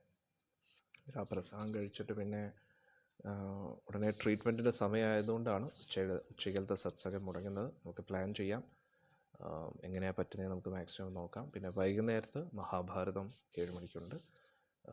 ഇന്നത്തെ സത്സംഗത്തിൽ നിന്ന് നമ്മൾ പഠിക്കുന്നത്, മൈത്ര ഋഷി പറയുന്നത് എന്താണ്? ഭഗവാന്റെ നാമജപം, ഭഗവാനെക്കുറിച്ച് ശ്രവിക്കുക, ഭഗവാന് വേണ്ടി സേവനങ്ങൾ ചെയ്യുക. അങ്ങനെ നമുക്ക് ഇതിൽ നിന്നൊക്കെ പുറത്തു വരാൻ പറ്റും എന്നാണ് മൈത്ര ഋഷി പറയുന്നത്. നിത്യവും ഭാഗവതം ശ്രദ്ധയോടുകൂടി കേൾക്കുമ്പോൾ തന്നെ നമുക്ക് ഭക്തിയിൽ പുരോഗമിക്കാൻ ഒരുപാട് മാർഗങ്ങൾ അതിലൂടെ ലഭിക്കും. അതുകൊണ്ട് നമുക്കറിയാം, സത്സംഗം കേൾക്കുന്നതും ജപിക്കുന്നതും തന്നെയാണ് ഭക്തിയിൽ പുരോഗമിക്കാനുള്ള ഉത്തമ മാർഗം. പക്ഷേ അത് വീണ്ടും വീണ്ടും എല്ലാ ദിവസവും സത്സംഗം കേൾക്കുമ്പോഴാണ് നമ്മൾ ഈ ബാറ്ററി റീചാർജ് ചെയ്യുന്ന പോലെയാണ്. കഴിയുന്ന ഭക്തരും ലൈവിൽ തന്നെ വരാൻ ശ്രമിക്കുക. വൈകുന്നേരത്തെ സത്സംഗം മഹാഭാരതം വളരെ നല്ലതാണ്, പക്ഷെ ഭാഗവതം എന്തായാലും മുടക്കരുത് എന്നൊരു അഭ്യർത്ഥനയുണ്ട്. കഴിയുന്നതും രാവിലെ തന്നെ ലൈവായിട്ട് തന്നെ ശ്രീമദ് ഭാഗവതം കേൾക്കൂ. മാക്സിമം ഭക്തർക്കും അത് ഷെയർ ചെയ്ത് കൊടുക്കൂ. കാരണം ഇവിടെ നമ്മൾ ഫോളോവേഴ്സിനെ കൂട്ടാൻ വേണ്ടി അല്ല എന്നും പറയാൻ കഴിയില്ല. പക്ഷേ ഫോളോവേഴ്സ് എന്ന് പറയുമ്പോൾ മറ്റുള്ള ആൾക്കാരെ കൂട്ടാൻ വേണ്ടിയല്ല നോക്കുന്നത്. ആൾക്കാരെ കൂട്ടാൻ വേണ്ടിയാണ് മറ്റുള്ളവർ ചെയ്യുന്നത്. പക്ഷേ നമ്മുടെ ഉദ്ദേശം എന്താ? കൂടുതൽ പേരിലേക്ക് ഭഗവാന്റെ സന്ദേശം എത്തിക്കുക. എന്നിട്ട് ആ സന്ദേശം ജീവിതത്തിൽ ആചരിച്ചുകൊണ്ട് അവരുടെ ജീവിതം ധന്യമാക്കുക എന്ന ഒരേ ഒരു ആഗ്രഹമേ നമുക്കുള്ളൂ, അല്ലാതെ വേറൊന്നുമില്ല. ഇനി ഓരോരോ സേവനങ്ങൾ ചെയ്യുമ്പോഴും ഭക്തർ നൽകുന്ന ആ ഒരു ഡൊണേഷനോട് കൂടി തന്നെയാണ് ഇതൊക്കെ നടന്നു പോകുന്നത്. അത് നമ്മുടെ പ്രോഫിറ്റിന് വേണ്ടിയല്ലെന്ന് ഭക്തർക്ക് എല്ലാവർക്കും അറിയാം. കാരണം നമ്മുടെ വേറെ ഒന്നുമില്ല നമ്മുടെ കയ്യിൽ. എന്താണോ നമുക്ക് ലഭിക്കുന്ന 1 രൂപ ലഭിച്ചാലും അത് ഭഗവാന്റെ സേവനത്തിന് വേണ്ടി ഉപയോഗിക്കുകയാണ്. അല്ലാതെ പറച്ചിൽ മാത്രമല്ല. യഥാർത്ഥത്തിൽ നമ്മൾ അതിനു വേണ്ടി തന്നെയാണ് ഉപയോഗിക്കുന്നത്. ഭക്തർക്ക് എല്ലാവർക്കും അറിയാം. കഴിഞ്ഞ പ്രാവശ്യം തന്നെ ഗോർപൂർണിമ ആഘോഷിച്ചതും സപ്താഹവും രഥോത്സവവും അതൊക്കെ നിങ്ങൾ കണ്ടതാണ് അല്ലേ? ഇനി രാധാഷ്ടമി മുമ്പായിട്ട് വേറെ പല ഫെസ്റ്റിവൽസും വരുന്നുണ്ട്. പ്രത്യേകിച്ച് നരസിംഹ ജയന്തി, അതിനുശേഷം പിന്നെ ഇനി ഓരോരോ പരിപാടികളുണ്ട്. പിന്നെ മായപ്പൂർ യാത്ര, വൃന്ദാവൻ യാത്രയുണ്ട്. സെപ്റ്റംബർ മാസം രാധാഷ്ടമിയാണ്. അത് ഇപ്പോഴേ ഞാൻ പറഞ്ഞത്, ഇപ്പോഴേ നിങ്ങൾ പ്ലാൻ ചെയ്യൂ. നമുക്ക് എന്തായാലും രാധാഷ്ടമി പൊങ്കാല 1000 അടുപ്പ് നമുക്ക് എന്തായാലും സെറ്റ് ചെയ്യണം എന്ന് നമ്മൾ പ്ലാൻ ചെയ്യണം കേട്ടോ. എല്ലാം ഭഗവാൻ തീരുമാനിക്കട്ടെ. രാധാറാണി അനുഗ്രഹിക്കട്ടെ. രാധാറാണി വിചാരിച്ച എന്താ നടക്കാത്തത് അല്ലേ? ശ്രീമതി രാധാറാണിക്ക് ജയ്. ഇതെല്ലാം ഭഗവാന്റെയും ഗുരുപരമ്പരയുടെയും സന്തോഷത്തിന് വേണ്ടിയാണ്. ഇന്ന് വന്ന എല്ലാ ഭക്തജനങ്ങൾക്കും ഭഗവാന്റെ അനുഗ്രഹം ലഭിക്കട്ടെ എന്ന് പ്രാർത്ഥിക്കുന്നു. ഇന്ന് ഉച്ചയ്ക്ക് നമുക്ക് മാക്സിമം ശ്രമിക്കാം. അഥവാ പറ്റിയില്ലെങ്കിൽ വൈകുന്നേരത്ത് 7 മണിക്ക് കാണാം കേട്ടോ. ഹരേ കൃഷ്ണ. ഇന്ന് പിന്നെ എല്ലാ ഭക്തജനങ്ങളും, നമ്മുടെ സത്സംഗത്തിലുള്ള പല ഭക്തരും ഇന്ന് വരാഹസ്വാമിയുടെ ദർശനത്തിന് വേണ്ടി പോയി. വരാഹസ്വാമിയുടെ തൃപ്പാദങ്ങളിൽ നമുക്ക് പ്രാർത്ഥിക്കാം. നമ്മുടെ സത്സംഗത്തിൻ്റെ സേവനത്തിനും പ്രചരണത്തിനും ഒരു തടസ്സവും വരാതെ ഇനിയുള്ള എല്ലാ പരിപാടികളും രാധാഷ്ടമി എല്ലാം നന്നായി ഗംഭീരമായിട്ട് ചെയ്യാൻ കഴിയട്ടെ. നമ്മളോട് ആർക്കെങ്കിലും എന്തെങ്കിലും ശത്രുത ഉണ്ടെങ്കിൽ അവരുടെ മനസ്സ് മാറട്ടെ. അവർക്ക് സദ്ബുദ്ധി ഭഗവാൻ കൊടുക്കട്ടെ. എല്ലാവരും സന്തോഷത്തോടു കൂടി ഭക്തിയോടു കൂടി മുന്നോട്ട് പോകട്ടെ. എല്ലാ ഭക്തരുടെ ജീവിതത്തിലും ഭക്തിയിൽ വരുന്ന തടസ്സങ്ങളൊക്കെ മാറി അവരുടെ ജീവിതത്തിൽ ഉപജീവനത്തിനൊരു കഷ്ടപ്പാടും ഉണ്ടാകാതെ, ആരോഗ്യ പ്രശ്നങ്ങളും ഉണ്ടാവാതെ, ദീർഘായുസ്സോടുകൂടി ആരോഗ്യത്തോടുകൂടി ഭക്തിയോടുകൂടി ഭക്തിയിൽ പുരോഗമിച്ച് കുടുംബത്തിൻ്റെ ഉത്തരവാദിത്തങ്ങളൊക്കെ നന്നായി നോക്കി അതിനോടൊപ്പം ഭക്തി പരിശീലിക്കുകയും നന്നായി ഭഗവാന് വേണ്ടി സേവനങ്ങളും ചെയ്യാൻ കഴിയട്ടെ എന്ന് നമുക്ക് വരാഹസ്വാമിക്ക് പ്രാർത്ഥിക്കാം. വരാഹസ്വാമിക്ക് ജയ, ഭൂമി മയ്യാക്കി ജയ. ഇത് നമുക്ക് വൈകുന്നേരത്ത് കാണാം.